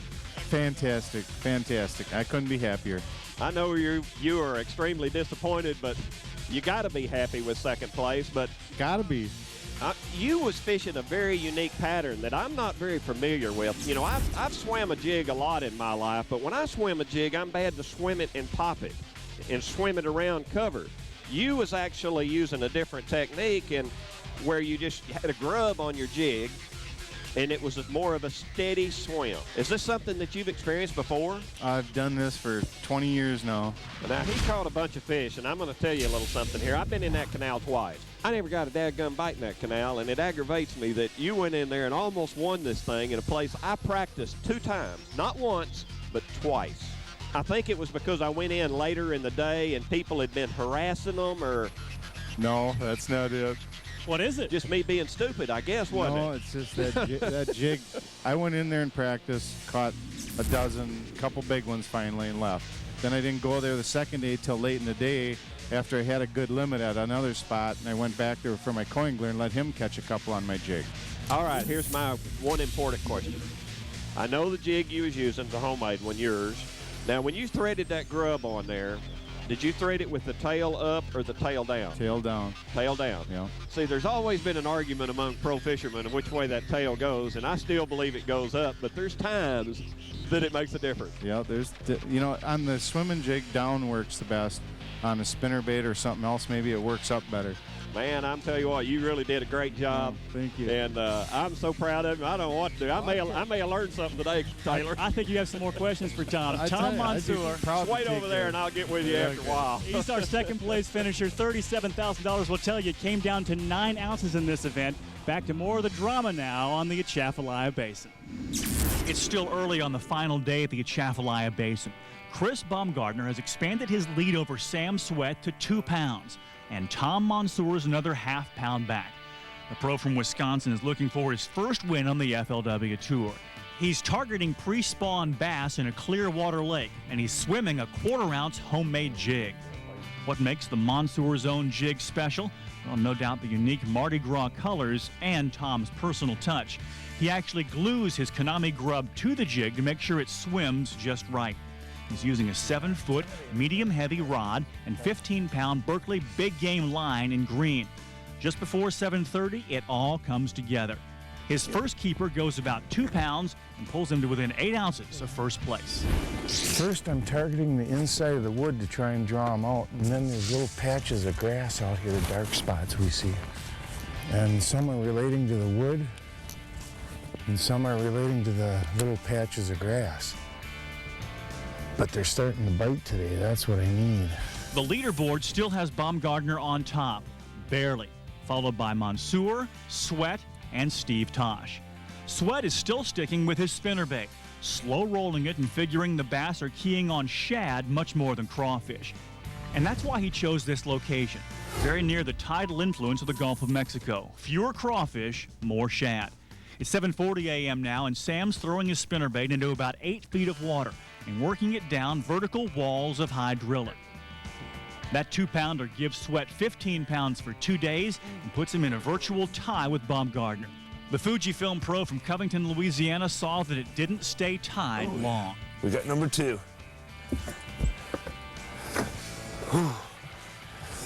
They just need to start growing up a little bit, but right now until I get a limit, I am happy.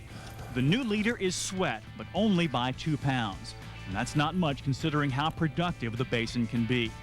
Cody Bird is counting on that, and he's taken a big gamble to make it happen, completely abandoning his day 3 water for the spillway area.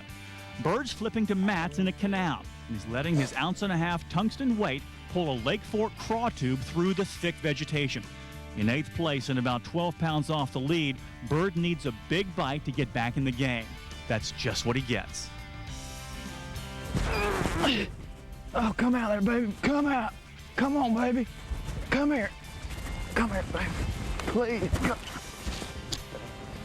Open your mouth. Open it. Thank you, Lord. That's why I decided to fish the mats today right there. 4.5 pounds on one bite puts Cody Bird in the race. Never kissed one, I'd almost kiss her. I don't know, my wife's a lot better looking. Still, that's one beautiful fish, and it propels Bird all the way from 8th to 4th place. His change of plans and hard work are paying off. See how tough it is to get them out of there? That's what I'm talking about. You know, you had to have some luck in this kind of fishing, or a good strong heart, one or the other. The competition's heating up. Swett still leads with 2 keepers and a final round total of 17 pounds, soon to be 19 pounds. And again, his spinnerbait gets the job done. Hold on. Good fish, Taylor. Oh, yeah. He wanted to perform for the camera. Yes! Woohoo! And the rest of the field is still trying to get bit. Still 0 for day 4, Randy Blockett, Steve Tosh, Bill McDonald, Mike Sermon, Mark Rose, and Dean Rojas. It's been odd just because the water's gotten colder and the weather's deteriorated. It just made it really difficult. And I've just been trying to do anything I can to try and get a bite. I had one bite on a crankbait and I lost it. It was a good keeper right alongside a seawall. And that was the only bite I've had all day. Coming up next on FLW Outdoors from Morgan City, Louisiana, on the water with Snickers Pro Chris Bumgardner.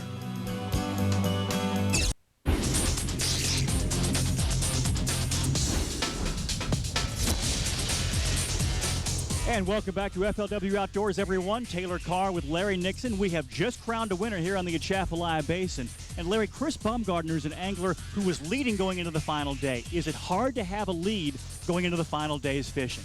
Yeah, in a way it is. But everybody likes to be ahead because that means they got to catch a certain amount of ounces to catch up. But it does put a lot of pressure on you, and sometimes it may make you fish too fast. You just never know what goes through a fisherman's mind. You know, Chris may have fished the most perfect tournament day ever and still lost this tournament because of the fish that Sam Swett was on. Yeah. So you really don't know.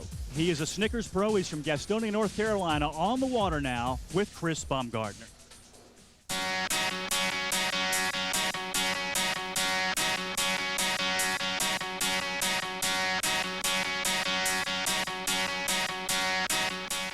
How much fun would winning this thing be? It'd be a lot of fun.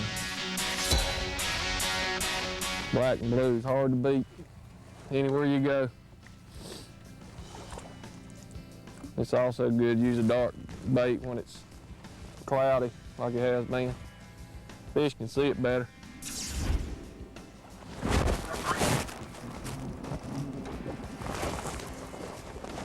Get in here, boy. Number 1. Good start. I'm pretty much just throwing in the middle of these mats. And I think the fish are coming to it. You know, water's clear and they can see it. The mats are not very big typically. So if he's in there, he's gonna run over there and bite it. You gotta use a 1 ounce weight. I'm using a shiny weight, which I kind of think gets their attention a little bit. And once you get it through, I'm letting it fall,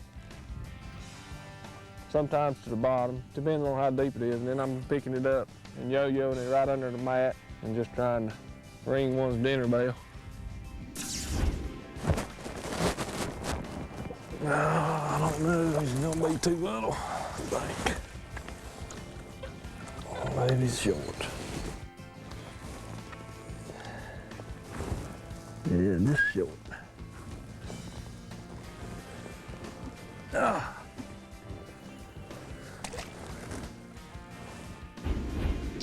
All right now, need to have a good day.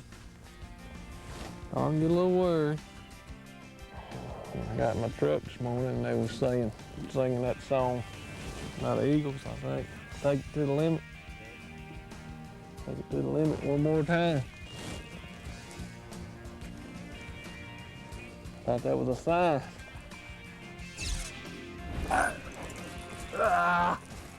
Don't leave your key. Get in here. Well, make nothing wrong. Ain't nothing wrong. He is a keeper. Didn't go too good today. My area dried up, couldn't get many bites. Tried to adjust a little bit, but it didn't work. Just one of them days. Well, 4th place and a nice check for Chris Baumgartner, $20,000. When we come back, we meet the man who made this crowd go crazy, Louisiana's Sam Swett.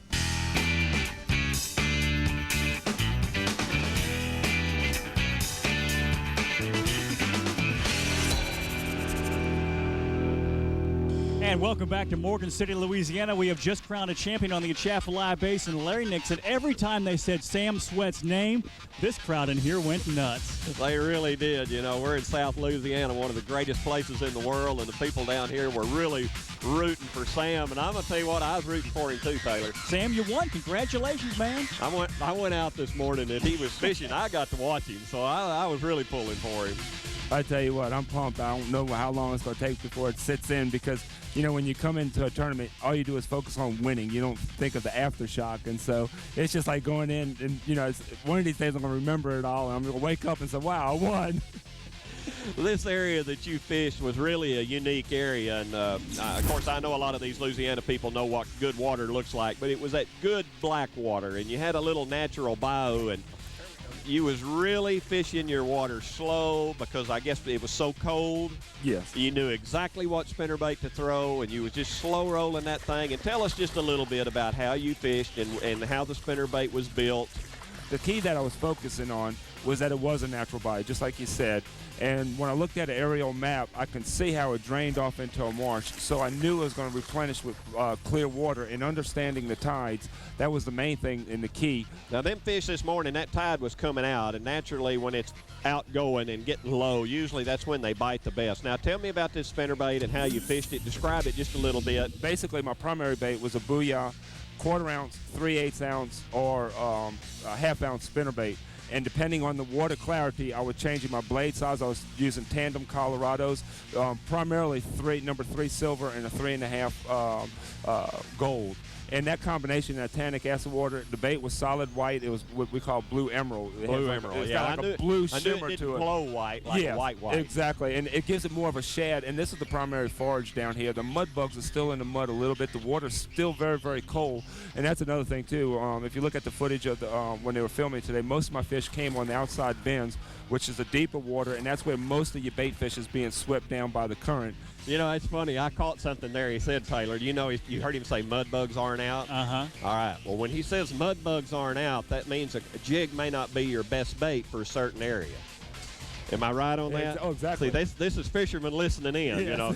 I knew what a mud bug was because I fished with them for years, and I also eat a bunch of them while I was here, but you just taught me a little something. I didn't realize that in 46 or 7 degree water, spinnerbait could be a lot better than a jig. Exactly, especially in moving water, because a lot of times, you know, the crawfish, they bury up, and what happens, so they can survive. I was wearing those solar bats, and it really gave me the opportunity to see the regular features in the grass and make long casts, and keying that on a few laydowns and stuff like that. So it was giving the current break, and that was an ambush spot. You know, he made one other statement there that I want to really point out about his solar bats.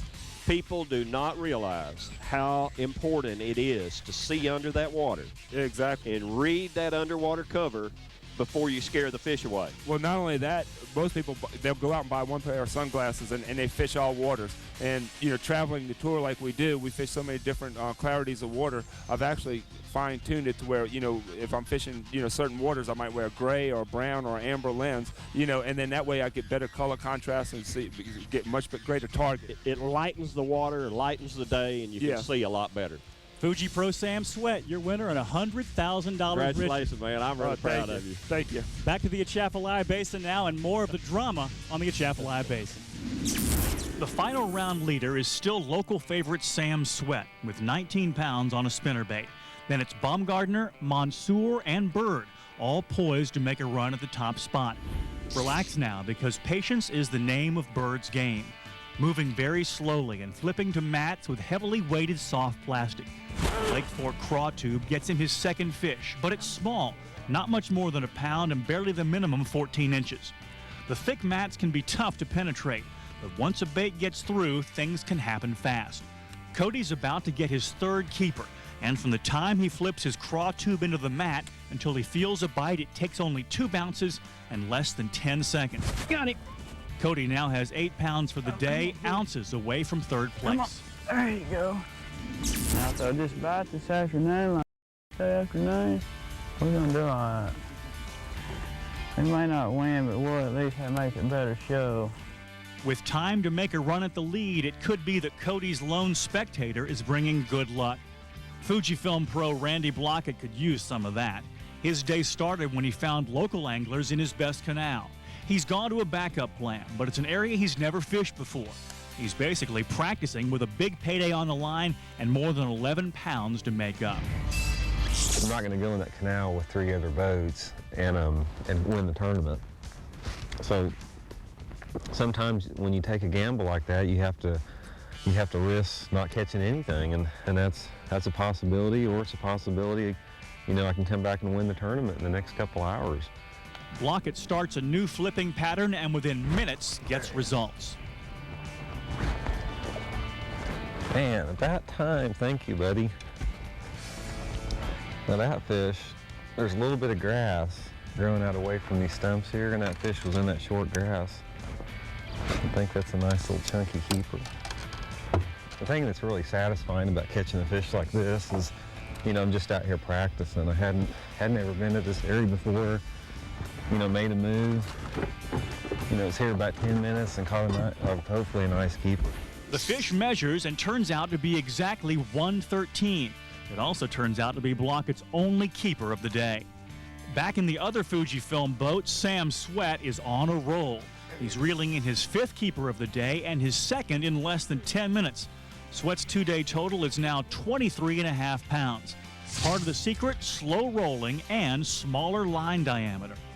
It's kind of nerve-wracking. I'm throwing silver thread, AN 40, 14-pound test. It's a monofilament line, but it's a thinner diameter. And I really feel that combined with the, excuse me while my mouth is full, but combined with the slow rolling, I think it's helping me to get it down a little bit deeper. Not that I'm not worried about them seeing it, I just need a little bit extra depth.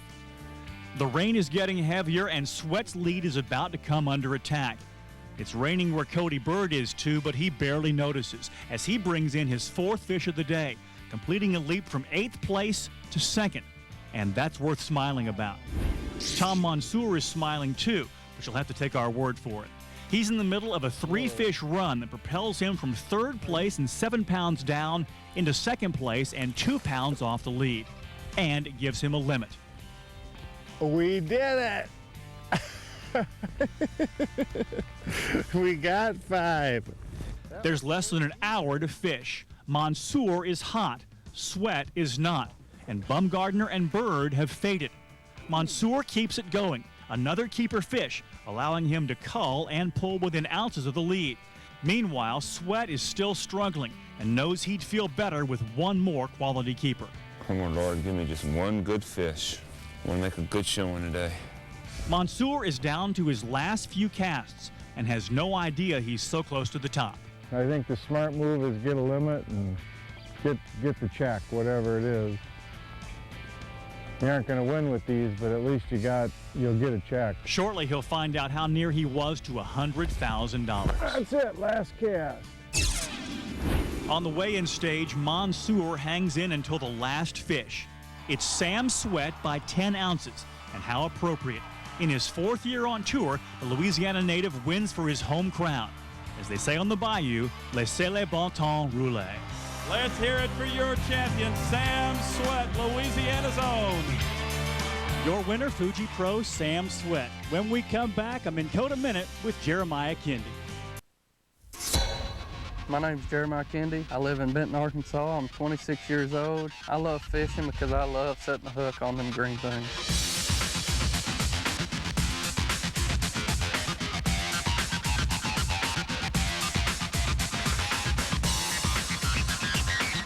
When that fish bites and you set the hook, there's not a better feeling in the world. My earliest memory of a fish catch is me and my dad and my brother was out fishing on Lake Ouachita, and I remember they was catching fish on jigs, and he gave me a blue jig, and I didn't know what I was doing. I remember the bush I caught it out of, and I caught one about 3 pounds. My dad fished, I guess, every weekend. Is when we grew up, we didn't wonder what we was doing on the weekend. We went fishing up until I was about 12 or 13, and then Mom would take me to the lake in my dad's boat and drop me off, like on a Friday evening, and pick me up Sunday evening. She'd just leave me and one of my friends, and I'll never forget that. My goals are to make the championship this year. 2 or 3 years, I want to be Angler of the Year.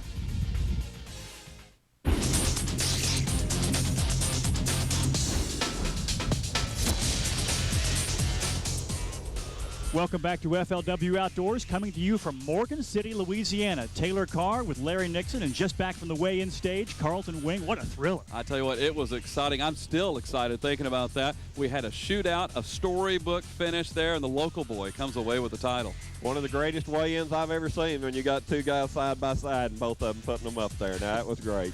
And guys, we saw just how effective the flipping bite was throughout this entire tournament. One of the best in the business is Tennessee's own Andy Morgan. I know, Larry, you've talked about how effective he is. His technique is flawless. There's no better teacher for our advanced angling piece on flipping.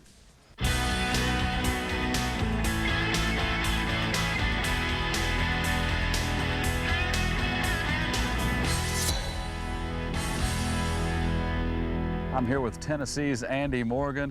Andy, we are going to talk about flipping today, and this is something that Andy is known across the tour for. Everybody respects your ability to flip, and you got started at a very early age. Yes, I did, about 10 years old. It's nice to be known for something. I wish it was for winning a lot of money, but you know. Let's talk a little bit as we get started, our equipment. What do we want? I use when I'm flipping and pitching, I use a 7.5 foot rod about 95% of the time. American Rod Smith brand, heavy action to a medium heavy action rod, and Abu Garcia reel, which I prefer the 4600. 6:3 to 1 gear ratio to take up a lot of line very quickly. And you know, the equipment's pretty heavy and pretty sturdy, and you need that to catch a big fish in heavy cover. Now you're what, 6'3", 6'4"? 6'4". 6'4", and so do you think that 7.5 foot rod, because of your height, maybe a shorter person might want a 7 foot? Well, you see Carl C. Beck and Steve Daniels, those guys, they use a 7.5 foot rod too, you know, and they're not very tall. So yeah, I believe anybody can get by with about a 7.5 foot rod. All right. You need that power. So probably since I was 9 or 10 years old, Dad started flipping some. And of course, you know, being the first around here pretty much to do that, I mean, the fishing was great, of course. I mean, you could go down this bank after somebody come by with a casting rod and just rake them. I mean, we caught fish after fish. I worked hard on it. Now it just comes so easy, you know, you can just pick the rod up and it's just like, you know, just having another hand, you know, it's just there. Have you found this technique is widespread? You're able to use it just about anywhere? Pretty much anywhere, yeah. If it's clear or muddy water, I mean, it just kind of always a place there for it, you know. It's the flipping technique is actually, it kind of gets confused. People say, well, I was flipping, and a lot of people don't flip anymore. They pitch, and that's the pitching technique there. Flipping is actually when you take maybe 20 or 25 feet of line out and pull the line through your guides with your hand. It's what I call drawing line. You draw a line and flip. You draw the line out, swing the bait, just like a pendulum. You just want to swing the bait. It's nothing that you force. You don't want to, you know, try to force it out there. You just do it just moderate. Bring the bait in, let it swing freely, drop it in the water. You want it to skim across the top of the water, set it down quietly, no splash. Fish sitting in a tree or a bush or a stump, there's a crawdad, man, he's got it. You know, he never even knew where it come from. It's the reaction deal. Pitching, which probably 80 or 90% of the people do the pitching technique. You take the bait usually just above the reel. I use my left hand. You can use either hand, whichever hand you use. Drop the rod, let the bait swing, let line out as the bait goes past the rod. You don't start letting line out till your bait is actually out past the rod tip. You let it swing freely, gives you a little more range, and you can still set the bait down quietly with no ripple. Fish never knows it's coming. So you can get a little more distance with that. That's what you get your distance with. I tell you what else is very important and a lot of people miss out on, especially when they're first starting, is rod position. Once you make that flip or pitch, you put the bait into the tree, you want to have good rod position. You don't want to have your rod in too much line out and you throw in there, you pick up and the fish has got it. I mean, where'd you go? You have no, once you draw down and set the hook, he's back up under the stump or back under the bush. You make that good flip in there, get you good rod position. You want that rod right out there in front of you, where you, when you get that bite, you're right there. You got all your power straight out in front of you. Need to have good rod position.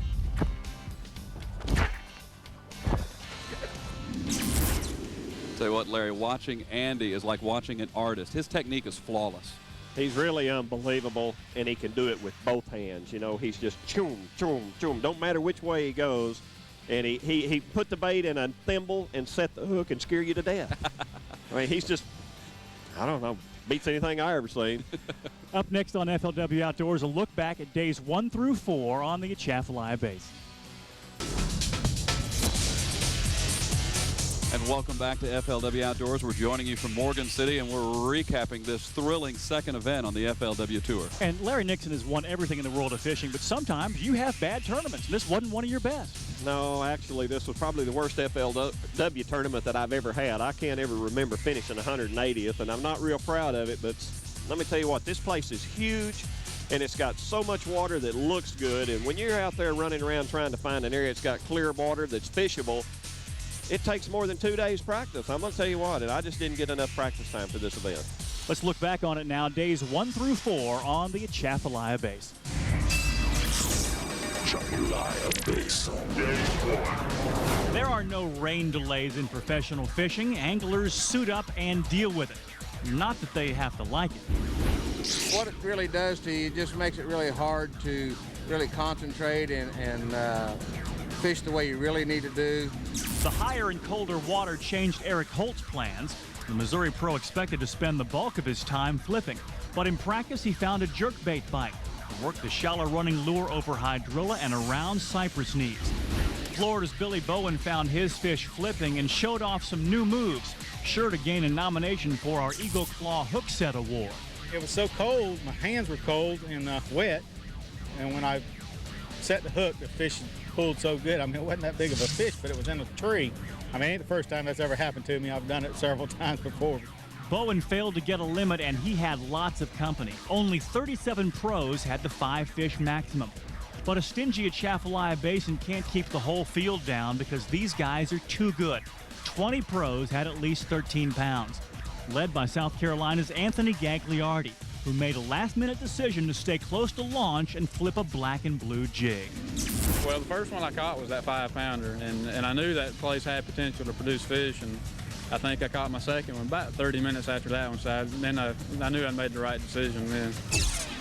Snickers' big bass of the day, wow, an 8-pound monster from Texan Mark Pack. Atchafalaya Basin, day 2. Well, I tell you, the Lord took care of me yesterday. You know, it's a little bit tougher than last year. The water's up about 3 feet, and the water's a lot muddier, but there is still a lot of clear water out there. It's day 2, and a lot of the guys that caught them yesterday won't catch them today, and vice versa. That's a tournament truism the anglers know all too well. Proper perspective is essential to handle the pressure of making the cut. Arkansas's Mark Rose entered the day mere ounces away.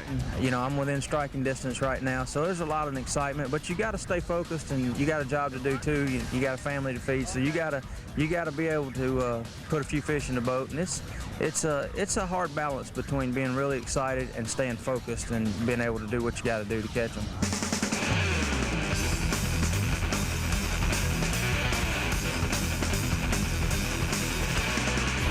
We're on the extreme south side of Bayou Black, well over an hour from the launch. Castro pro Carl Swiebeck just completed this run. He's in an area that produced well for him on day 1, just 1 ounce out of the top 10, and he had success with what he calls an ugly spinnerbait. The black skirt with chartreuse and orange blades worked on day 1 with over 13.5 pounds.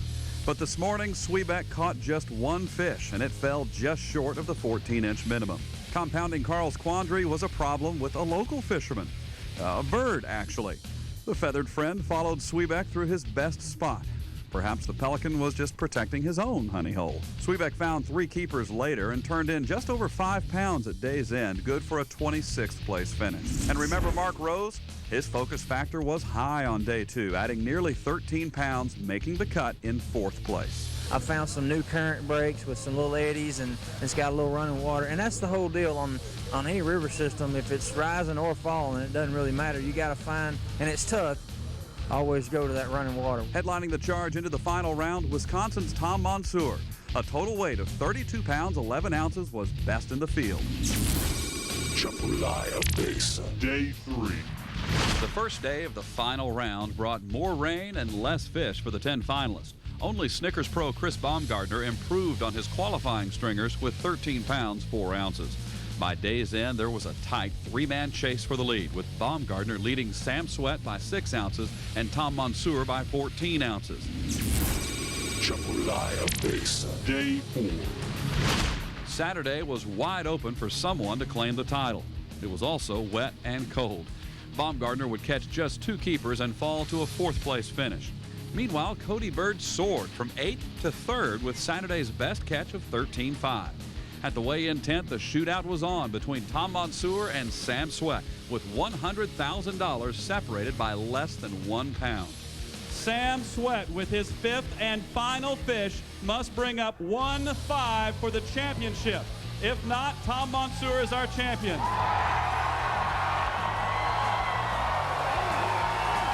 Everybody's yelling, but you know it's going to be close. It's going to be close. It's 1 pound, 5 ounces. This fish weighs in at 1 pound, 14 ounces. We have a champion.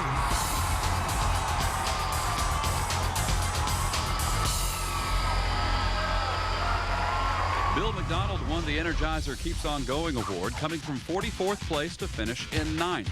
And Tom Monsoor won the Shop Back Clean Sweep award. Tom, on behalf of Shop Back, this guy can chop them up and back them up. Those fish don't have a chance. Congratulations, Tom. Thank you, Bill.